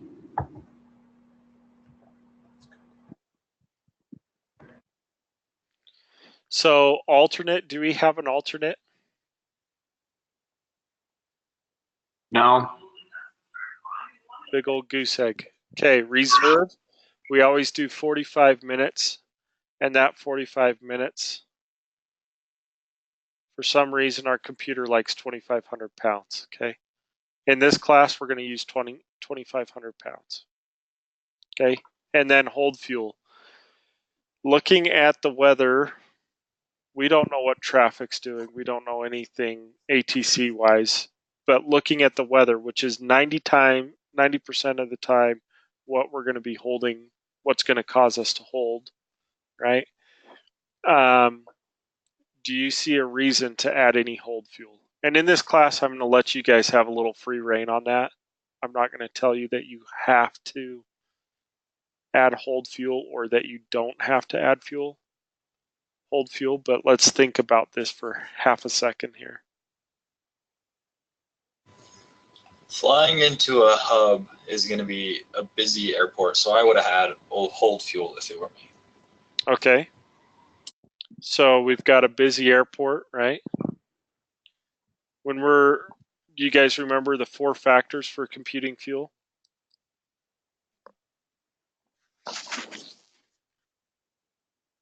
Wind and other weather, one approach, and then a possible missed approach. Uh-huh. And Anticipated air traffic. Okay. anticipated traffic delays. Yeah, anticipated traffic delays, and then any other reason, right? So Salt Lake City's busy, a busy airport. 24Z comes out to be at Salt Lake City. I want to say that comes out to be what, 1800, so 6 o'clock at night. think Salt Lake City is going to be busy at 6 o'clock at night. Yes. Okay. So we could add fuel in for that. Probably add what? How many minutes would you like to add? 15 minutes. Like Okay. 15 probably. Okay. So this is one reason we could add hold fuel. Looking at the weather, when we looked at the TAF, did you guys see any reason to throw in hold fuel? No. So weather, we didn't want to add any for. What else?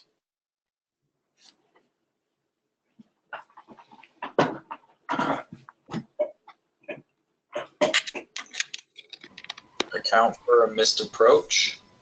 Okay.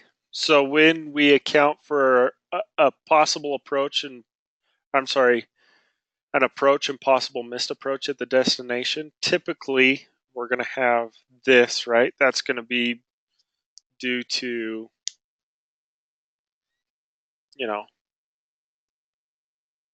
low SIGs or low VIS. So if there's not an alternate, I don't like to add hold fuel for it. I just plan on the pilot being able to get in. And remember that he also has this huge cushion here. So, all right, I don't really see a reason to add hold fuel, but if we want to add hold fuel, let's add 15 here. And we're going to calculate that using our 3,000 per hour after, right? So 50 times 15, how many pounds of hold fuel are we adding?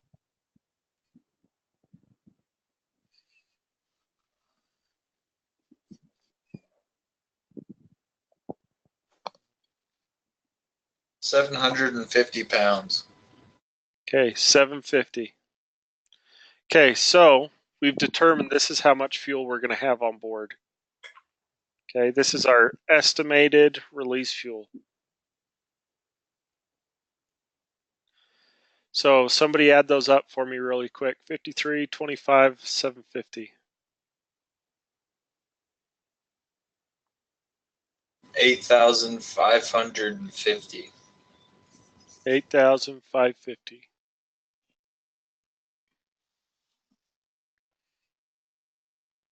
All right. So that I don't forget it,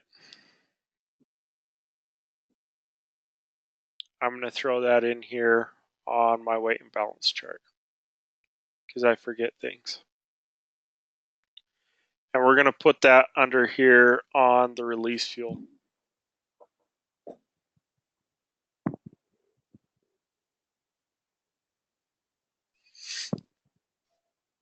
So 8550.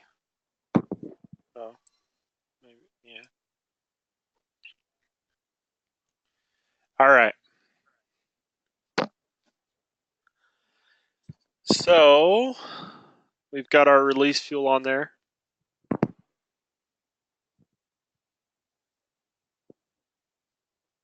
Let's go back to our route briefing guide. We've got 58 kids, or 58 adults, 7 kids. 58 kids, that would be a nightmare for the flight attendants. So Somebody did pick that earlier in the class when we were doing one of these. pick what? They put all kids on there when we were doing an example. Who was it again? That was me. And then I ended up the adult. We had Tyler as the chaperone for like 50 kids, and they were going to Austin. That would suck so bad. Yeah, it sounded miserable. I don't even think it's legal. I think technically you have to have, it's like 1 adult per 2 children or something. Yeah, that sounds I don't know accurate. if anyone enforces that rule, but I think at 50 I would enforce it. Yeah, for sure. 4 kids is a handful. Okay, so that puts us at 65 packs. All right. So let's figure out our weights here. So this flight is happening in September. So do we use summer weights or winter weights?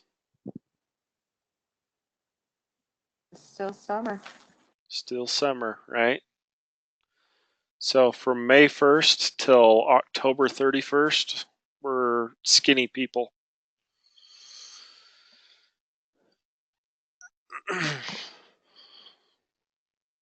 All right, so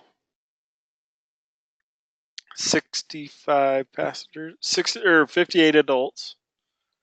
So we come down here. Sorry, it's really hard for me to see where my marker is. So 58 adults, 11,020 pounds. Oops.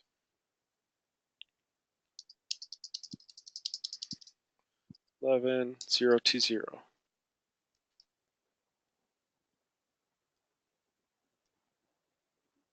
Okay. For kids, somebody do the calculation really quick. 82 times 7 to get the kids' weight.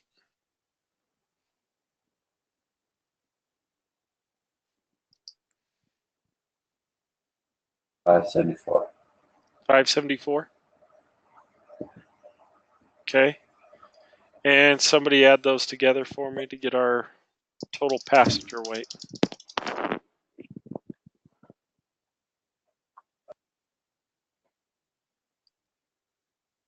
11,594.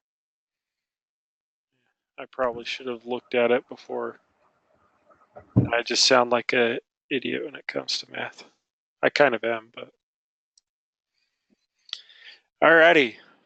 So we've got our passenger weight. Now we need our bow weight, right? What is our bow again? Bow weight?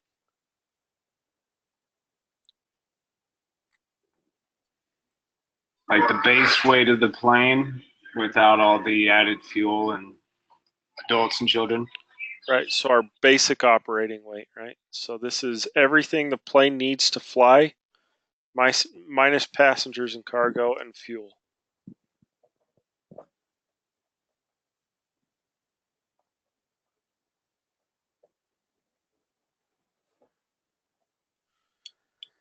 Alrighty, so let's go down here to the next page and then look at our briefing guide. We're using 730 Sierra Kilo. So let's look at 730 Sierra Kilo. Our basic operating weight is 45,298. And then our index is 71.8. So somebody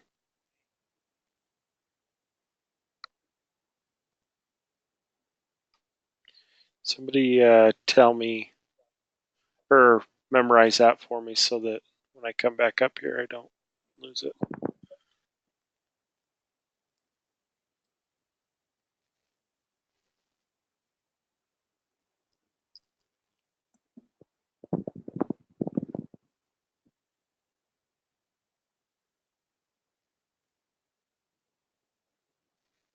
Okay. And 71. what was it? 71.8? Yeah. Okay. Sorry, I'm a little OCD when it comes to this. Make sure my numbers line up.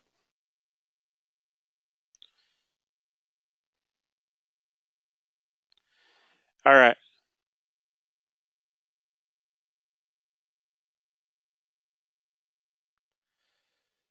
Now we add our passengers to that, 11,594.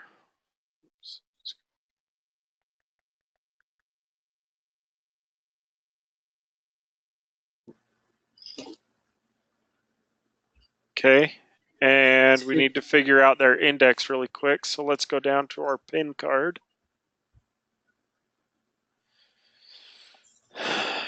And we have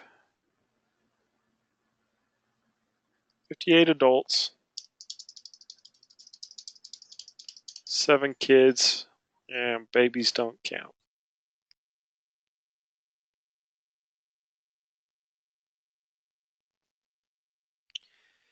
Alrighty. So how do we want to distribute this?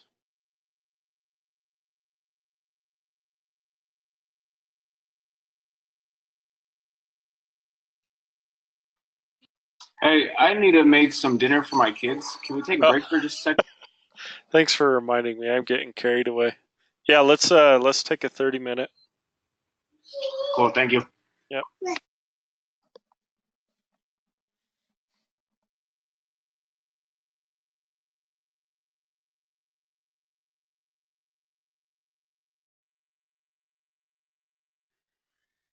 All right. How's dinner?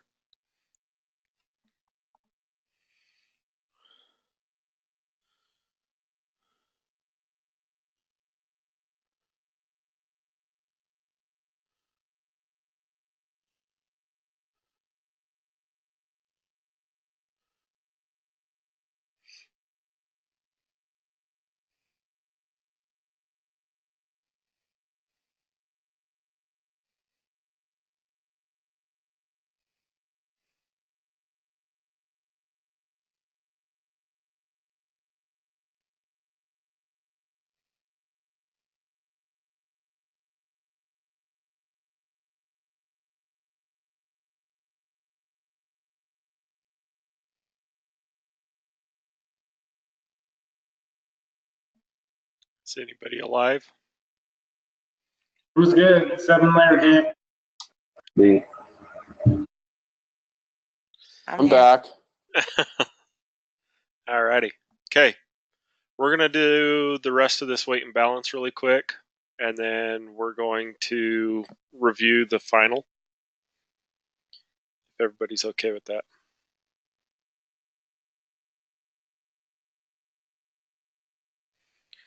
So, let's see. We've got to distribute 65 passengers across six zones. So, what? That's 11 and 10 in one. We could fill up A through E, all 12, and then put 5 in F for 65, right? Yeah. We could do that. So you You said put 7 in A and then fill up the rest so that the weight's in the back. Or that. so. What was it? 7, 12, 12, 12.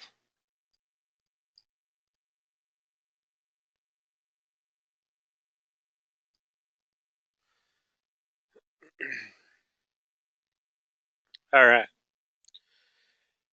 So let's quickly. Can't F only have 10? What was that? Isn't that what it is? Can't F only have 10? Isn't that what that says? Oh yeah, my bad. My bad. Okay, so Wait, don't we have to account for? We did, right? for the kids, No, just when we deducted those two, I was off. oh yeah. So let's see, 8, 7, 15, yeah, 65. So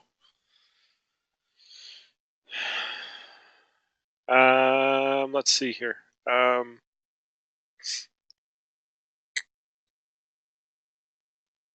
Does somebody have the weight and balance pulled up? It's negative 11.2 for 7.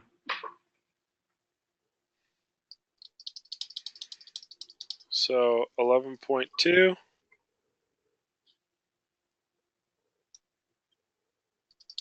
All right, what's the next one? 13.9. Oops.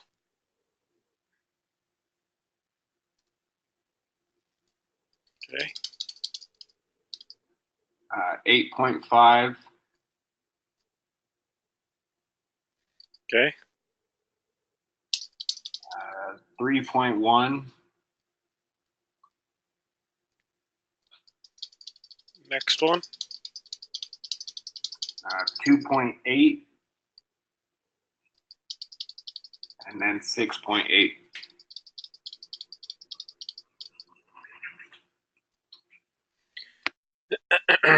Okay, so now we bring our totals down.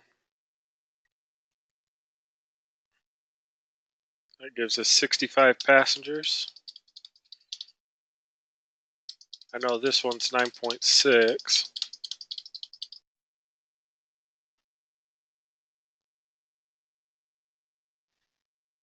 What's the other one here?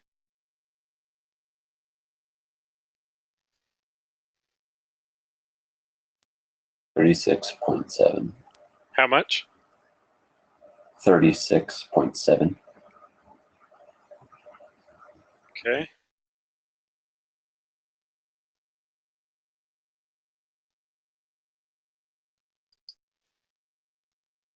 We can just.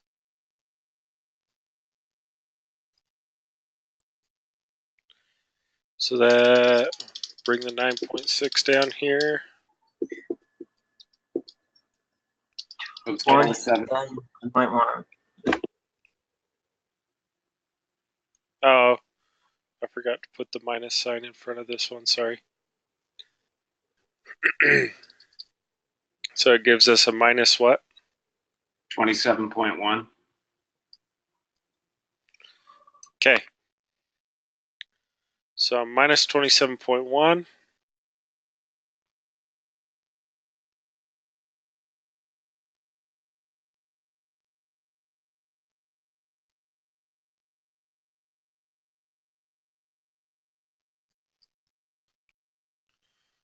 Yes. And we'll move that right chair.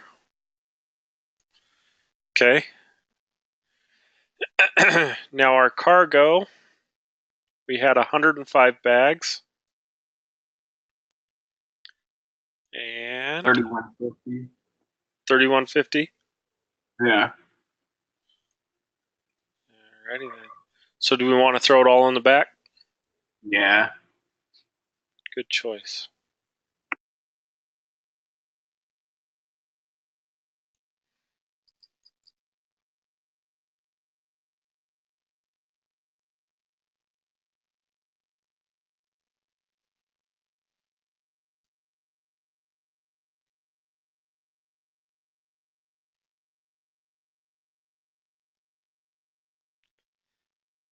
Alrighty. What is our index for that?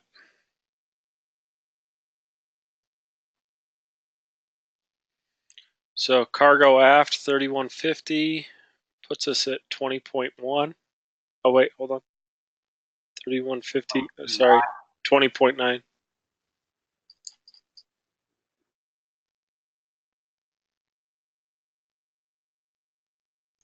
Okay. No forward cargo, no observer. So let's look at our index really quick. 71.8 plus 20.9 is 92.7. And we'll bring down our 27.1. We'll make that. 6. What is it? 65.6. 65.6.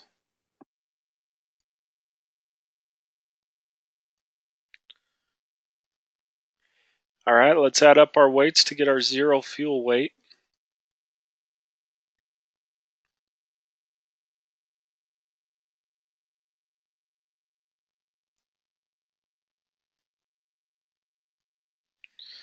What do we got? Yeah. 60,042. 60,042. Yeah. Okay. So there we have our zero fuel weight and index. Okay. Now we add the fuel to that to get our takeoff weight, right?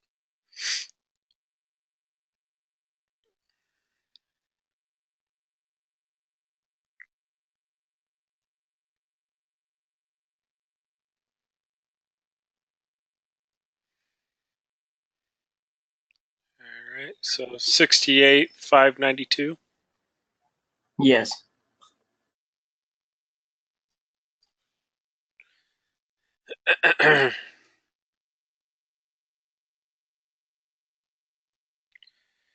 And what's our fuel index really quick?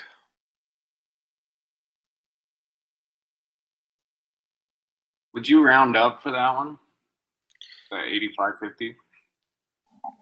So 85.50, let's take a look. Yeah, I'd go to 80. It goes from 8,500 to 9,000. So let's look at the difference really quick here. So 8,500 is a negative 2.780, or 9,000 is 2.6. So really it's not going to play that big of a role. It's 0.1 off. So either way is going to be fine for when you guys are doing this by yourself. If you round down, round up, 0.1 isn't going to make a difference in your index. Let's just say a minus 2.7 here.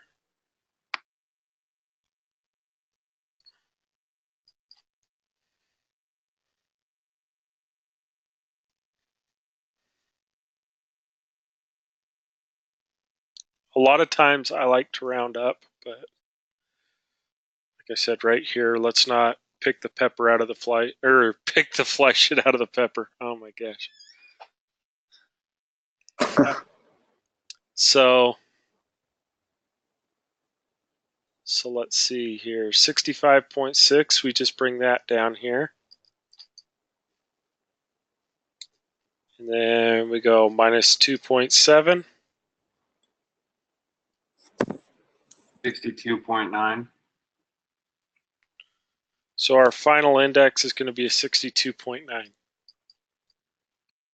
Are we within our CG?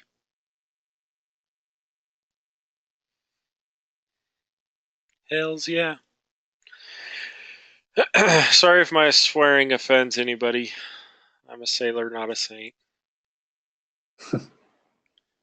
Okay. 68,592. So we come up here to 68. There's 68, there's 70. So we know this line right here. Oh my gosh, it's so bad with this giant cursor. There we go. So that's 69,000 pounds. And we're going over to 62.9. So there's 60. There's 1, 2, 3 ticks about. So I'm going to say that that's 62.9. And I'm going to put my little T for takeoff right here.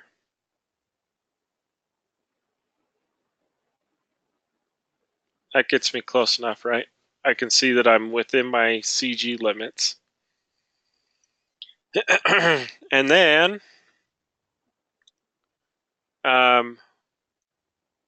let's figure out, I know it's not on here, but I kind of like to figure out if when we land, we're going to be within our CG. So all we need to do to figure out if we're going to be within our CG when we land is we take, how much fuel were we planning on burning off?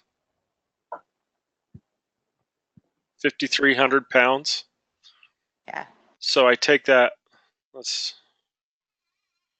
so burn, I better put that over here, burn, alternate, reserve, and then hold, hold, we were looking at 750. Yep. Okay. So all we need to do is this nice 68,592 number. Just take that 5,300 out of it. So what's 68,592 minus 5,300?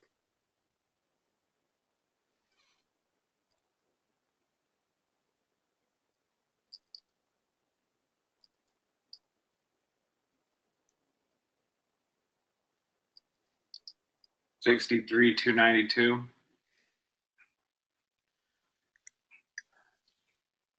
63,292. Oh, excuse me. Sorry. Bless you. Thank you. And now we just take, so our index, we just take these two numbers, right? That's our fuel that we're planning on having when we land. 750 plus 2,500 equals 3,250. 3,250. We'll round up to that nice minus 2.0. So we just changed that minus 2.7 to minus 2.0, which gives us a landing index of 63.6. Does everybody follow what I just did? Yes. Yes. Okay, so we've got our landing numbers now, our estimated landing numbers. I'll put these up here. So we just want to take a look and make sure that we're going to be in CG limits when we land. So 63.6 and 63,292. Bring out my nifty little pen here. 63.6. 63,292. So there's 63,000 pounds. And I'm going to 63.6. It's going to be 1, 2, 3, somewhere about right here.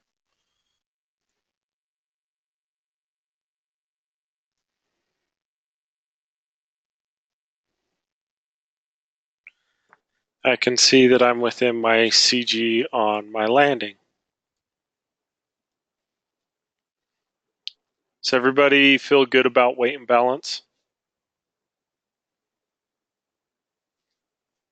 Yes. Okay. So far in our flight planning, we've basically completely figured out our estimated flight plan.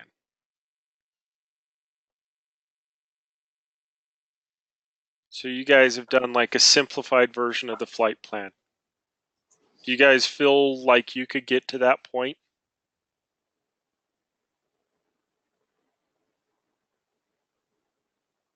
Like if I turned you loose on a flight plan, do you guys think you could finish that first portion of the flight plan? Yeah. It's really not that bad, is it? No, not when you have all the stuff in front of you. Yeah. Okay. We're going to leave it here at this point. I'll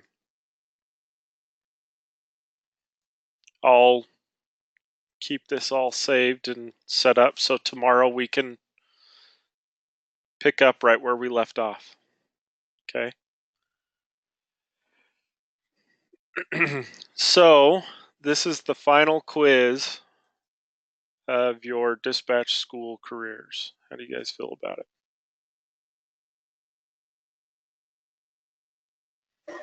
I'm excited about it. What's our final quiz? Doing one of those flight plans?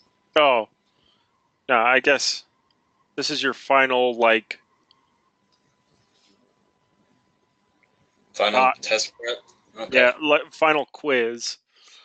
We'll do a final flight plan in class, but this is your final quiz. So the final flight plan's kind of like a mock practical. I'll give you guys a flight plan, and then one by one, I'll take you guys out of the room, and I'll give you like a mock oral exam so that you guys, it's going to help you guys a lot. So going into the practical, you guys will know what kind of questions, where you need to study, and then you guys will also be confident at your flight planning abilities at that point too. At least that's the plan. And it hasn't failed me yet. 100% of my students that have taken the practical have passed. My first class that I taught, 100% of the students got certified. So, you know, we've got a good track record, and things should go to plan. So, I'm not too worried about that.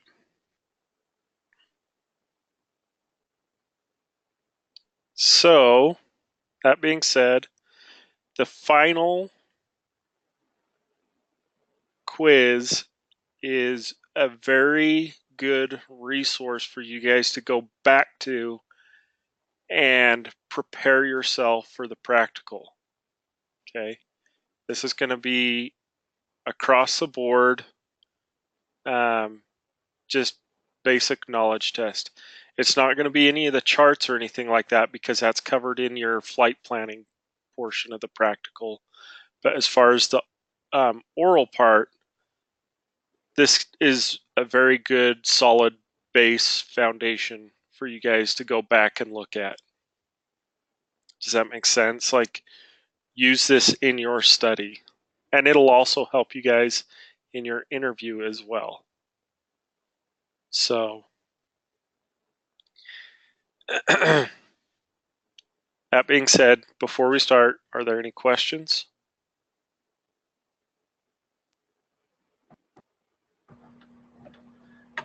Yeah, is it just me, or have we not seen the other quizzes we've done, and would those be helpful for prepping for this? Let me double check your folder because I'm pretty confident that I've uploaded yours. And it wouldn't surprise me if I missed it.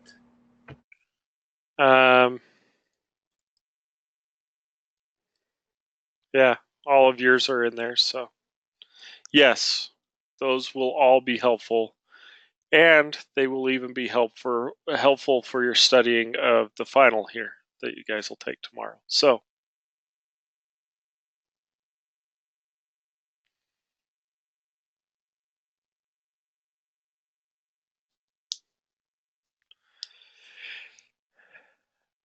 any other questions or?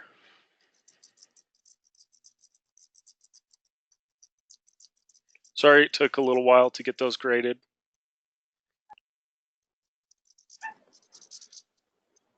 But, all right.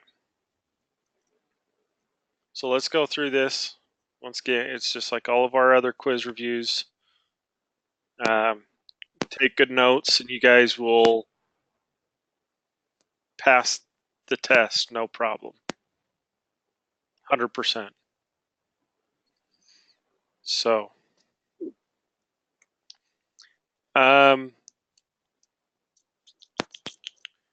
let's talk about, let's see.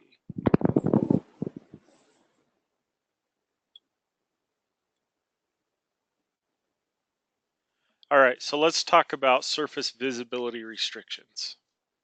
Okay, what do we know about surface visibility restrictions? Like, name some.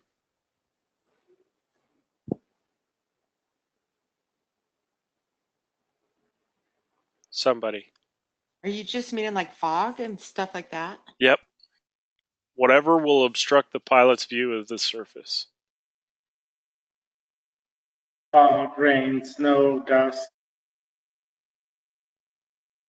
Great. Fog, rain, snow, dust. You think wind can obstruct his view? Probably.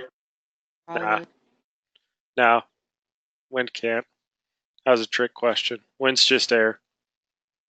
Now, if there's dust in it, then we have dust visibility restriction or blowing snow, but wind itself, not an obstruction.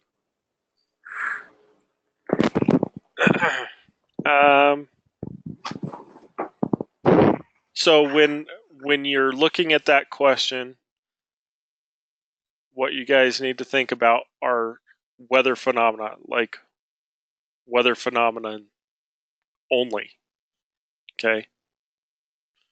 Like you said, fog, rain, dust, snow, hail, stuff like that, drizzle, things like that. That's what we're looking for. We're not looking for silly answers. Okay. What type of weather characteristics identify, or like how do we define icing conditions may be present? Visible moisture in the air, freezing temperatures of 10 degrees Celsius. So, not necessarily freezing temperatures, but let's just say visible moisture and temperatures 10 degrees Celsius or less. So, because 10 degrees Celsius isn't necessarily freezing, right? But that's how we identify that those icing conditions may be present. It's getting close. It's getting really freaking cold outside. All right. So, name some ground-based navigational aids.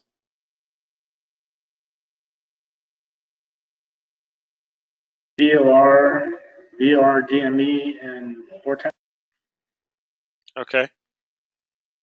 So we got the VORs covered. Think about approaches. Glide slope. Okay. Localizer. Okay, a localizer. What other type of approaches do we have? RNAV, GPS. Okay, so is RNAV ground-based? No. No. RNAV is satellite-based, right? Vasi Poppy. Those are visual. Not really navigational aids. Visual references? Yeah, we don't consider those like ground-based navigational aids. Like, we're looking for like VHF navigational radio stuff. So ILSs, localizers, VORs, NDBs. Oh, I was just going to ask about non-directional beacons. Yep.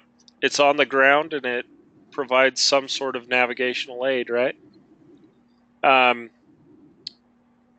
What's the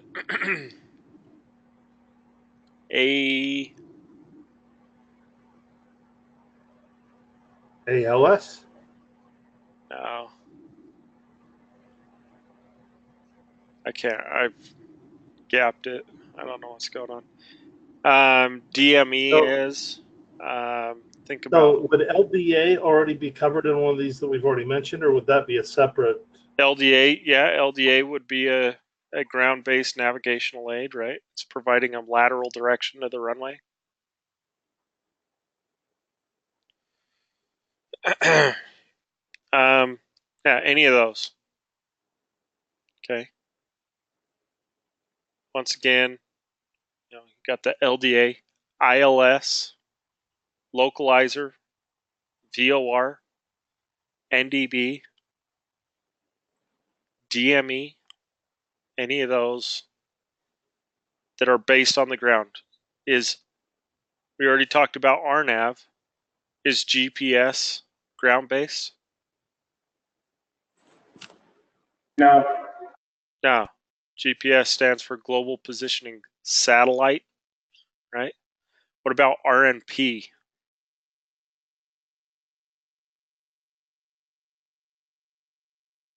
Is RNP ground based?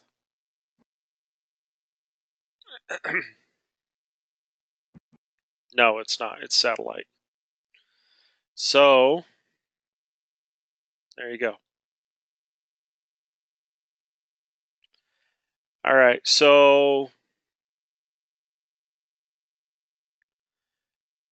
true or false? We talked a lot about SIDS and stars tonight, right? True or false? The primary objective of a SID and star is to reduce pilot and ATC workload. True. Okay. It's filing everybody into the airport, right? It's not like random everybody flying directly to the airport. They put them into a system, into everybody file in this way because that's going to make my life easier to separate you.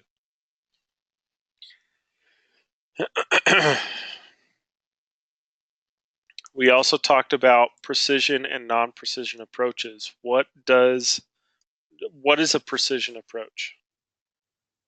Hold on, was that true or false? I couldn't tell by what you said. Oh, SIDS and stars? That's 100%. Yeah, to make it easier. Yeah, that's true. So it's filing everybody into the airport nice and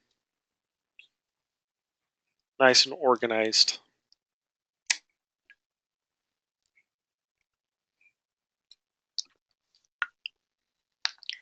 All right, so talked about precision, non-precision.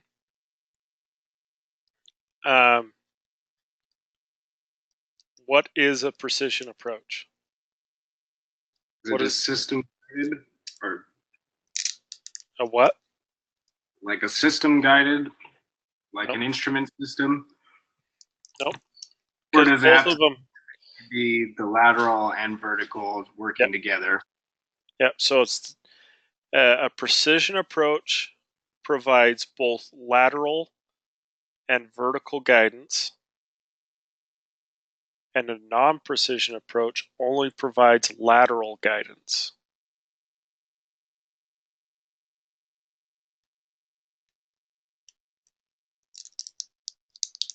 Right? So, like our ILS is a precision approach, but a VOR approach would be a non-precision because it's only telling the pilot you're left or right of the runway.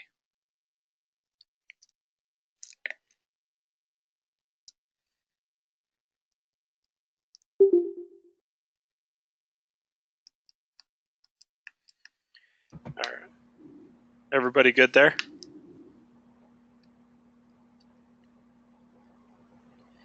All right. So thinking about our weight and balance chart that we just were looking at, what is the max zero fuel weight of the CRJ 700?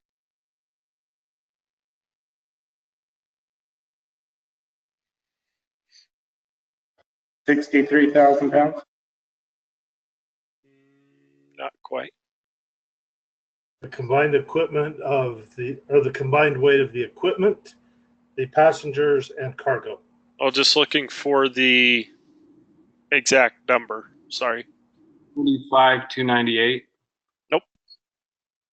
62,300. Yep, 62,300 pounds. That's the most the airplane can weigh without fuel on board.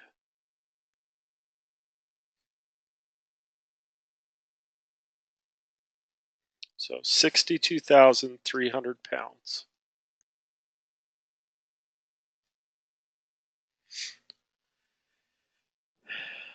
All right. So how many hydraulic systems are on the CRJ 700?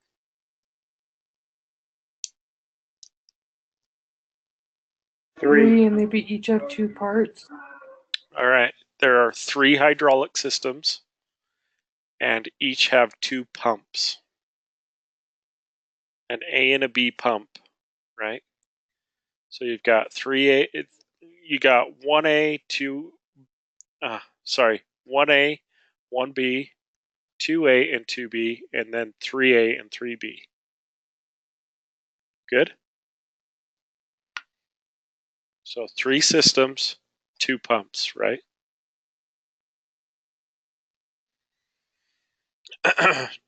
All right. How many, or what is the primary purpose of the AB, or what is the purpose of the APU?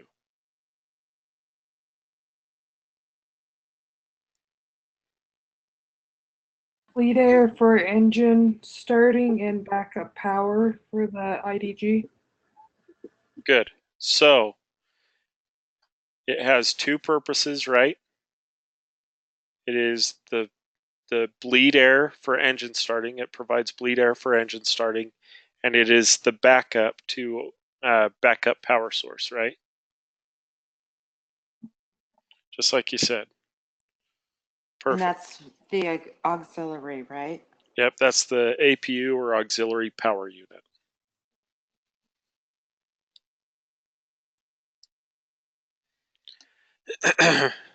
All right. What are the primary control surfaces? What are the primary flight controls on the CRJ 700?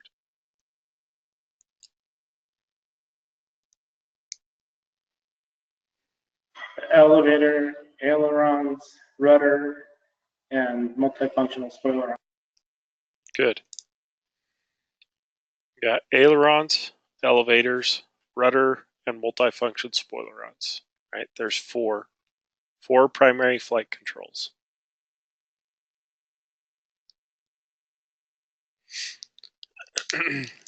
Okay.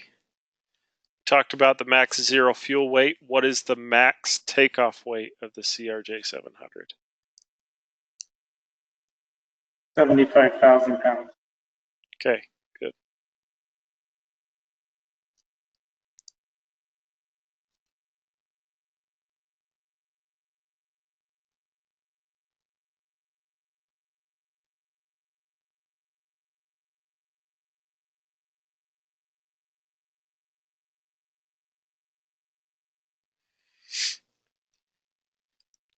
All right, so what do we use the bleed air for?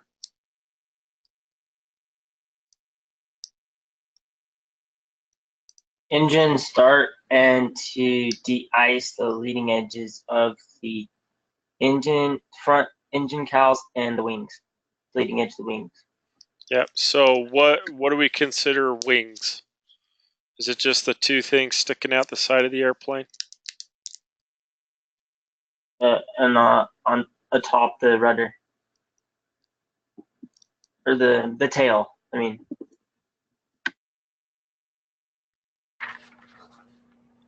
So we use, or the anti-icing is the leading edges of the wings and the engine cowls, right?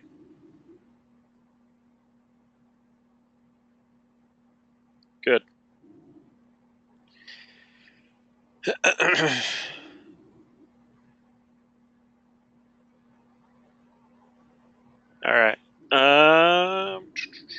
Now, does the bleed air also work with the pressurization system, or is that something else entirely? Nope,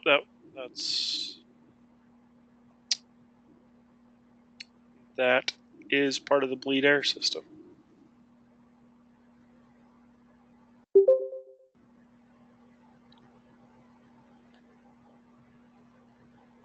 So anti-ice is mainly what that question is focusing on. But you are correct.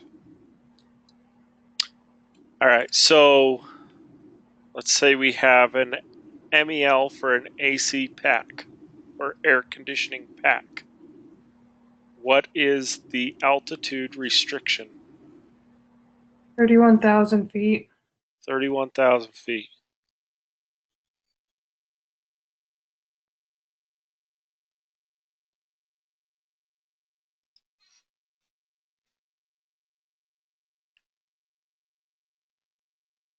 Okay. So we have 3 speeds when we're taking off, right? What are they? What are our V speeds? V1, VR, V2. Okay, so V1 is known as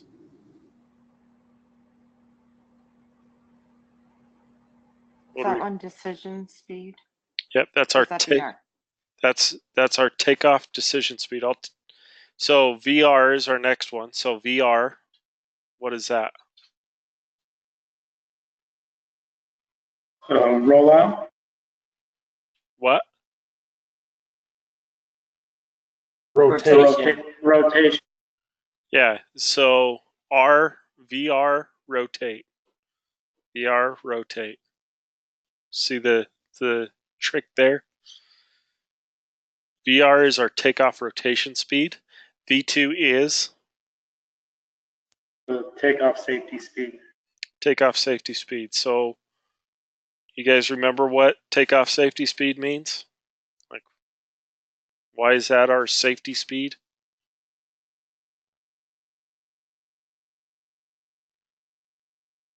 That's the fastest we could go without stalling and maintaining a good climb. So the takeoff safety speed is if our engine was to fail, we could continue the flight, right?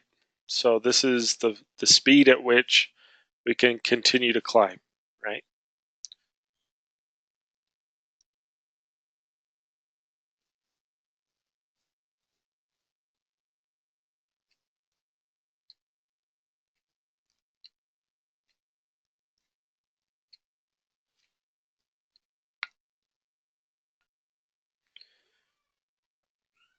So you guys remember method 1 and method 2?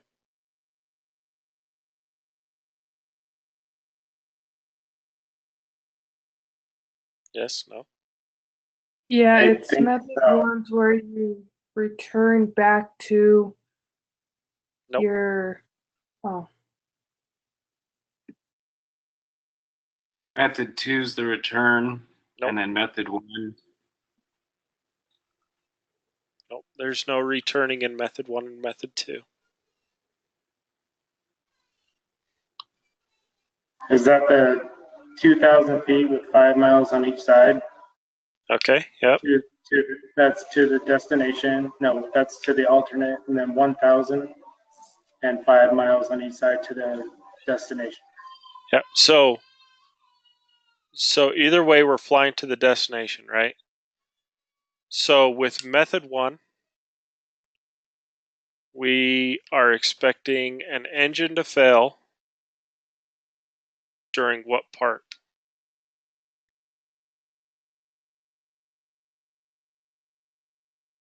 During the first part, the first half. Engine failure at V2, right? Is that correct, Davis? I can't remember the particular on that one. I believe it's once it's at cruise. Oh, it's at cruise. Okay. Yeah, and then method 2 is method from 2. Yeah. At V2, right? Yeah, it's from V2 till your destination. Okay, so method one, your engine is assumed to fail at cruise, and you will be able to drift down to your destination, clearing all obstacles by 1,000 feet with 5 miles on either side of the intended track, right? So we're clearing all obstacles by 1,000 feet. That's what you guys need to remember is important.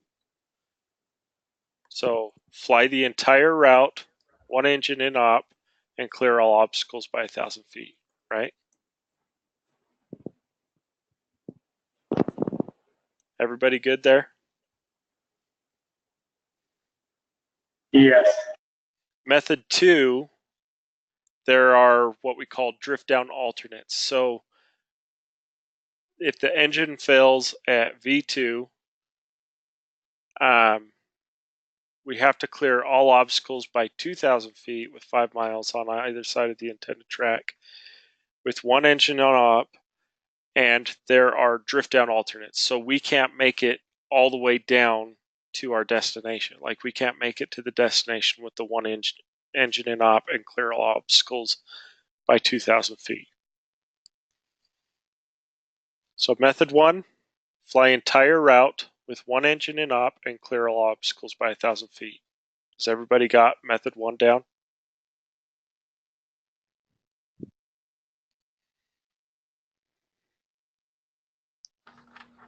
Yeah, that method. What was that?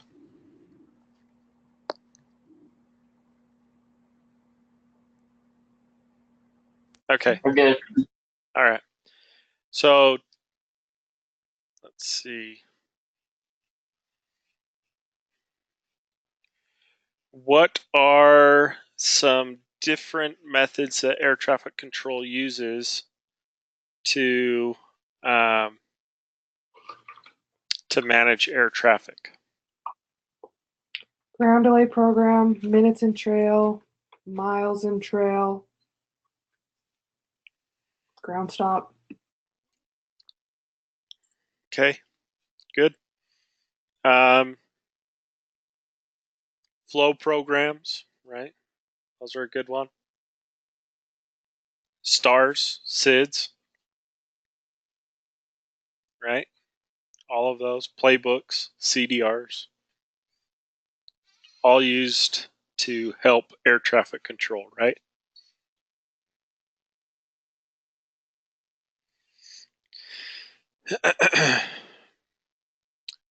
Alrighty. So going back to systems, what is the emergency source of power on the 700? The APU. Nope. That's our backup. It's not emergency though.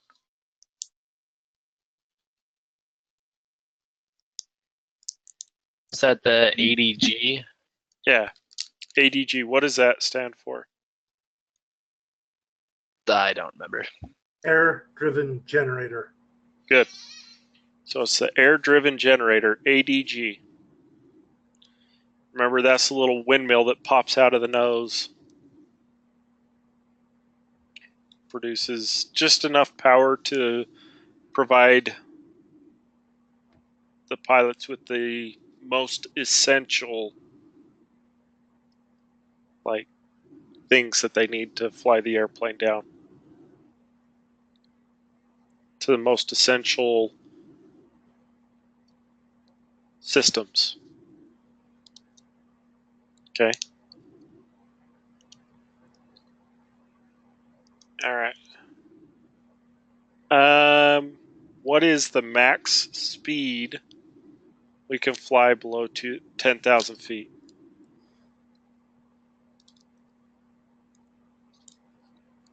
$200 knots.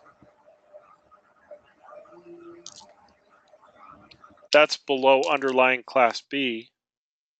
250 knots. 250 knots. 250 knots.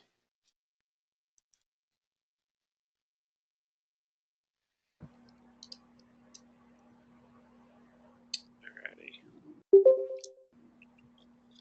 How many hours of jump seat time do we have to have every year? 5. 5 hours. Give pilot wet willies for 5 hours every year. Let's see. What do we add when we have a high mins captain to our landing minimums?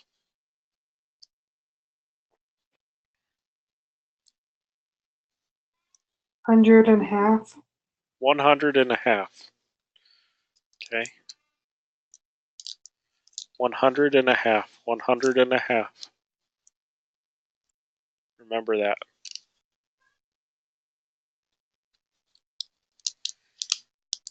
Let's go to the FARs here. What 3 things are the dispatcher and PIC jointly responsible for?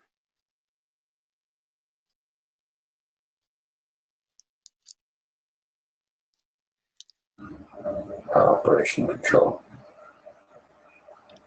Nope. Remember our acronym for this one? It's Mike. I just can't remember what it stands for. Not for this one. This is PPMD. PPDD. So pre-flight planning, delay, and dispatch release. Yep. Pre-flight planning, delay, and dispatch release. So pre-flight planning is one thing. So pre-flight planning, comma, delay, comma, and dispatch release.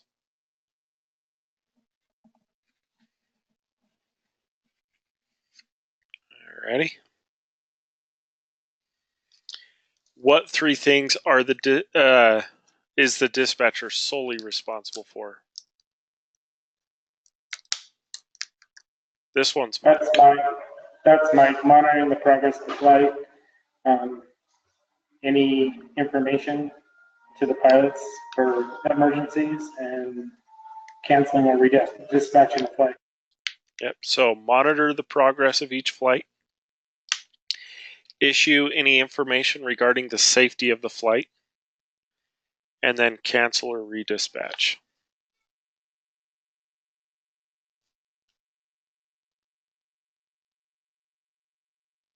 Good, good.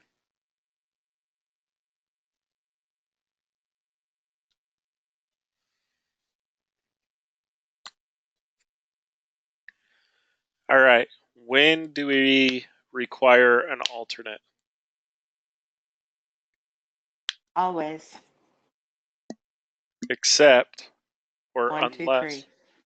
And what is the 1, 2, 3 rule?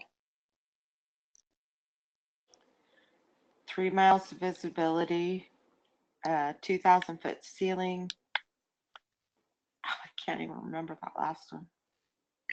So it's 1 hour before or after and 1 hour after the ETA.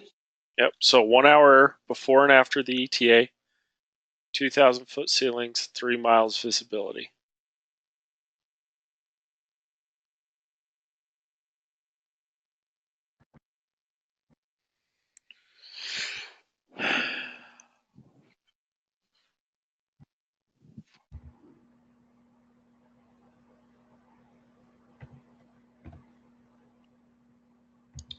All right. So someone name a bunch of crap that needs to be found in our op specs.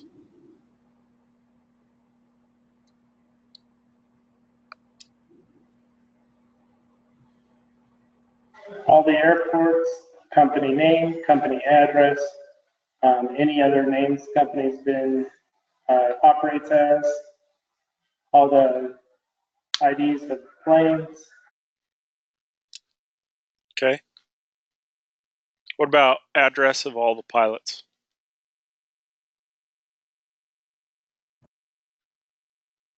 No way. I would say no. No way. There's too many pilots. Not only that, but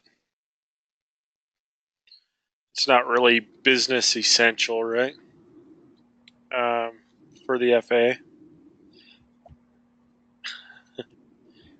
What about The name of all the dispatchers.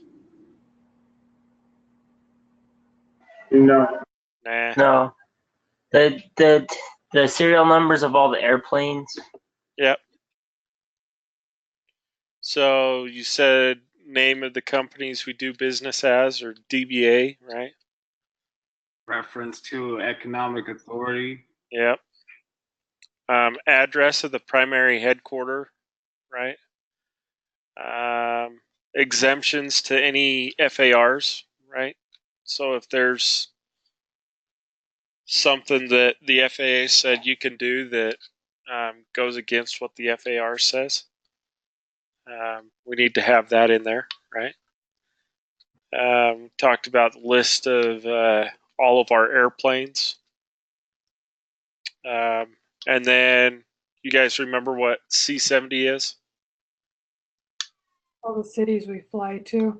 Yeah, all the authorized airports we fly to, right? Okay, good.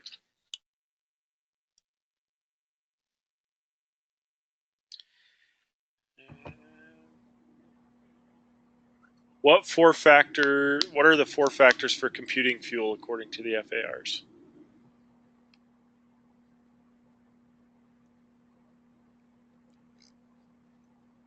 Weather, anticipated traffic delays, approach, and any other reason. Cool. Perfect. There's only 4, right? It's not asking for like 6.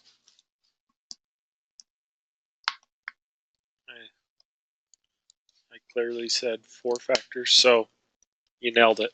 Perfect. Just trying to drop hints on the test.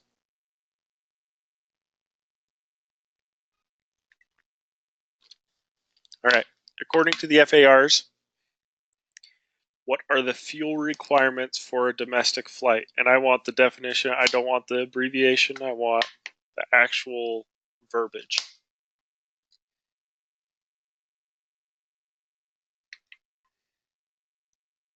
You have to be able to fly to the destination, the furthest alternate, and then 45 minutes extra for hold. Not for hold. 45 minutes at normal Cruise. Okay. You have to fly to the destination, then to the furthest alternate, then 45 minutes at normal cruise.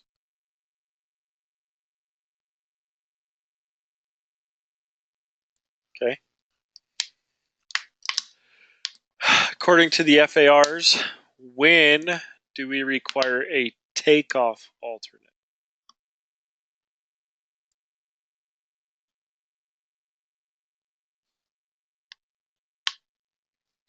When the landing minimums at the departure airport are below minimum. So, simplify what you said. It's kind of redundant.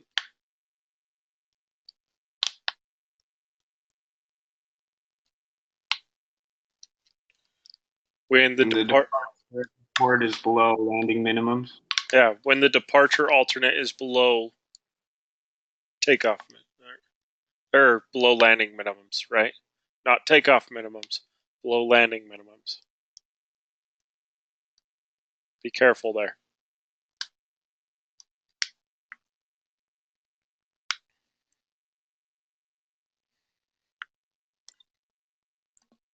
When the departure alternate.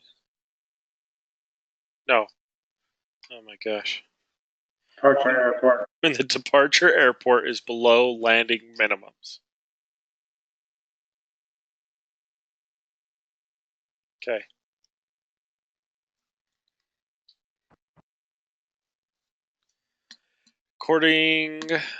Oh, sorry. All right. As a dispatcher, are we able to declare an emergency? Yes. Okay. All right. So, on this next one, your big hint is damn it. What 5 things are required to be on the dispatcher lease? departure airport and every intermediate alternate or originating, a type of flight, IFR, VFR, the min fuel, ID of the aircraft, and the trip number. Okay, good. So departure, destination, intermediate, and alternate airports. Type of flight, IFR or VFR.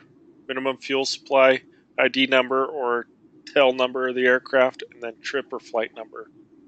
You nailed it.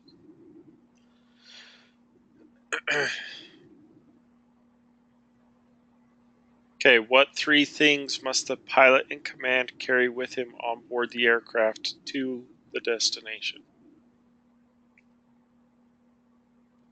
The load manifest, the dispatch release, and the flight plan. Perfect.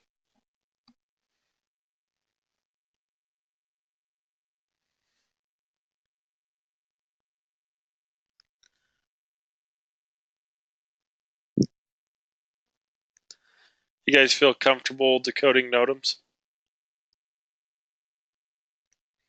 If not, I highly recommend you look at a couple NOTAMs. Decode them. Stay fresh.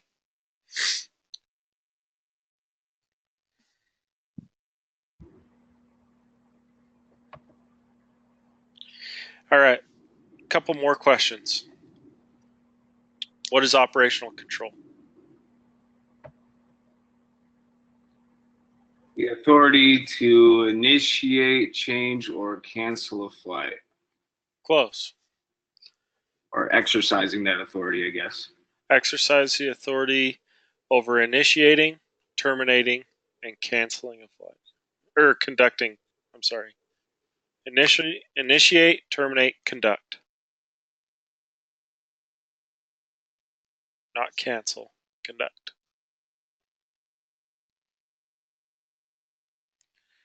All right. What temperature and elevation does ISA represent?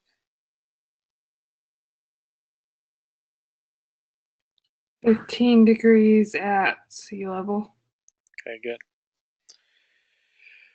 What is the primary cause of all weather on our planet? Uneven heating on the Earth's surface from the sun. Okay, good. What are the three stages of a thunderstorm? Cumulus, mature, and dissipating. Yeah. Good.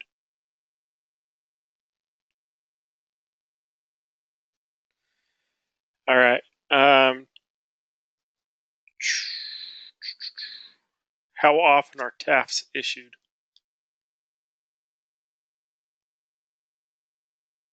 Every 6 hours. Okay. Every 6 hours or 4 times daily? Or 0, 0, 0, 6, 12, and 18 zoo? All right. What 5 items, name 5 items that are reported in a METAR. Hopefully you can name the 5 required items in a METAR.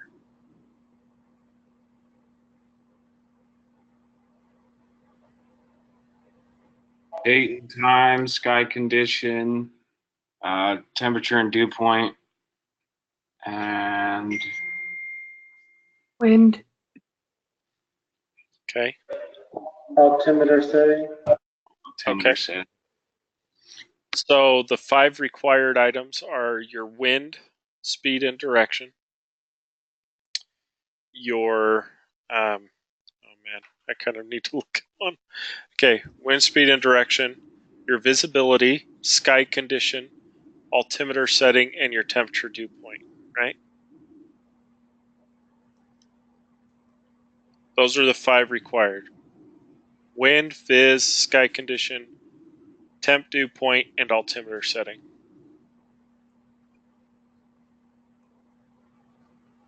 But you'll find those other ones in there as well, like the date and time, remarks, things like that. All right. What is define anticyclonic?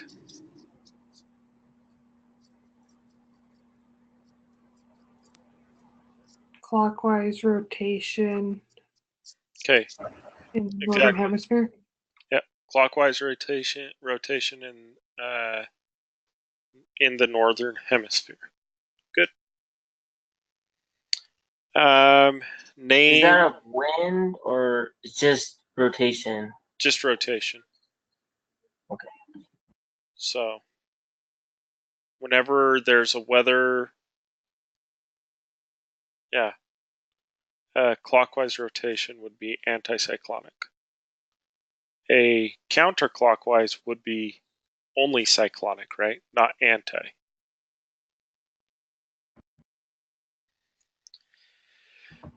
All right. What types of frontal weather systems are there?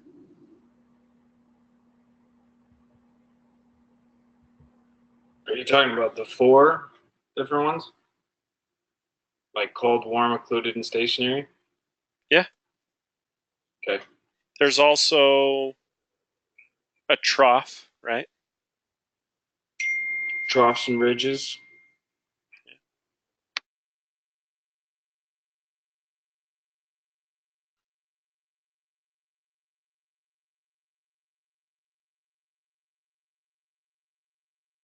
Actually,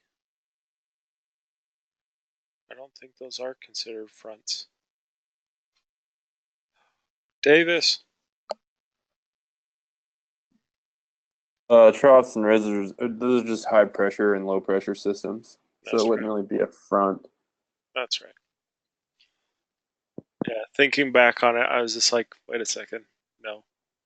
Yeah, fronts would just be cold, warm, occluded, or stationary. Yeah. Good. So 4. Yep. You guys are good. So when we think of a front, as a front passes through, it's typically an air mass where things are going to change. So I'm trying to think of, there's a list of things that change, and one of them is like, it's like temperature, Pressure. yeah, temperature, pressure. God, I'll have to look it up. But with a high pressure or low pressure system, it would just be pressure. It wouldn't change the other things. Yeah. Yeah, so a front is basically 2 pressure systems, one trying to take over the other. And the movement, it's movement. That's the other one, right? I don't know. Usually, Maybe not. I can't remember. usually some wind associated with those gradients between the pressures. Yeah.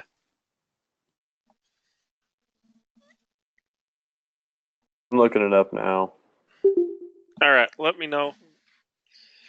Oh well, I'll let you know here in just a sec. Okay. So, what is RVSM? Reduce vertical spacing minimum? Separation. Separation. Reduced vertical separation minima. And what flight levels are associated with RVSM airspace?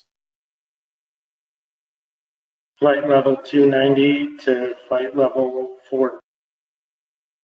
Flight level what? 290 to flight level 410. Yep, 410. Yep. So 29,000 feet to 41,000 feet.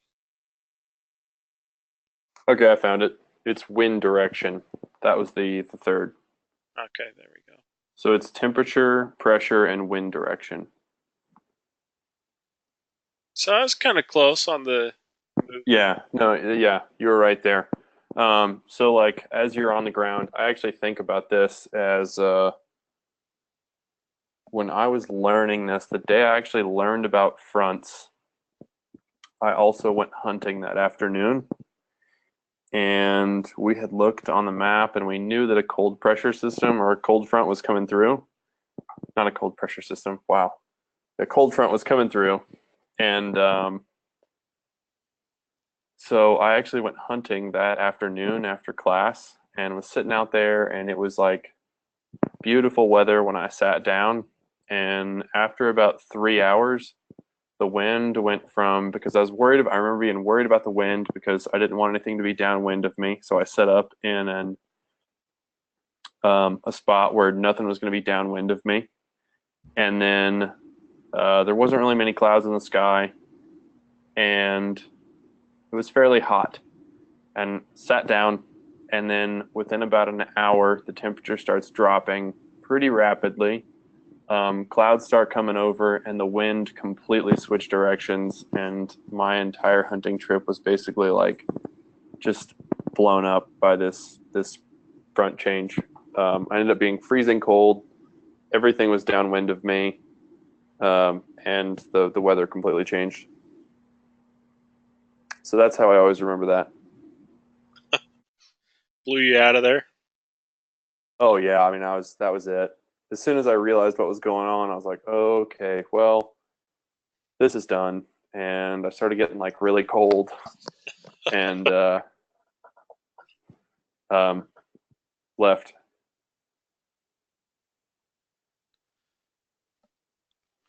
Crazy. All right. So let's see. You guys can decode wind reports, right? Speed and direction.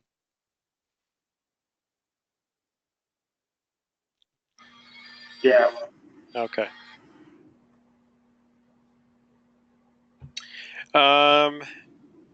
And what kinds of weather phenomena can we are associated with the thunderstorm?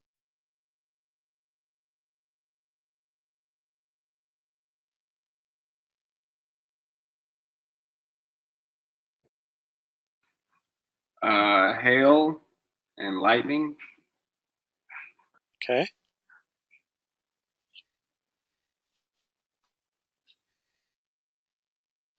You don't mean like updrafts, do you? So maybe not updrafts per se, but microbursts. Yeah. Precipitation, tornado. Yeah. Would you have things like warm temperatures? Possibly. What about fog with a thunderstorm? Or I'd say yes. Not so much. What about calm winds? Would you have calm winds with the thunderstorm? No. No. What about Low ceilings. yeah? So like lightning, microbursts, and hail. Wind shear. Yeah, wind shear. So think of whatever can be the most violent thing in the world, and that's a thunderstorm, right?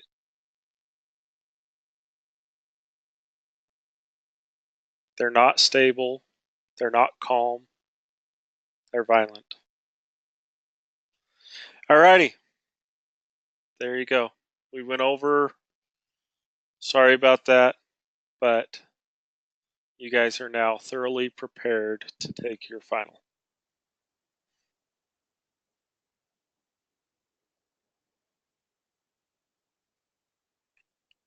Yay.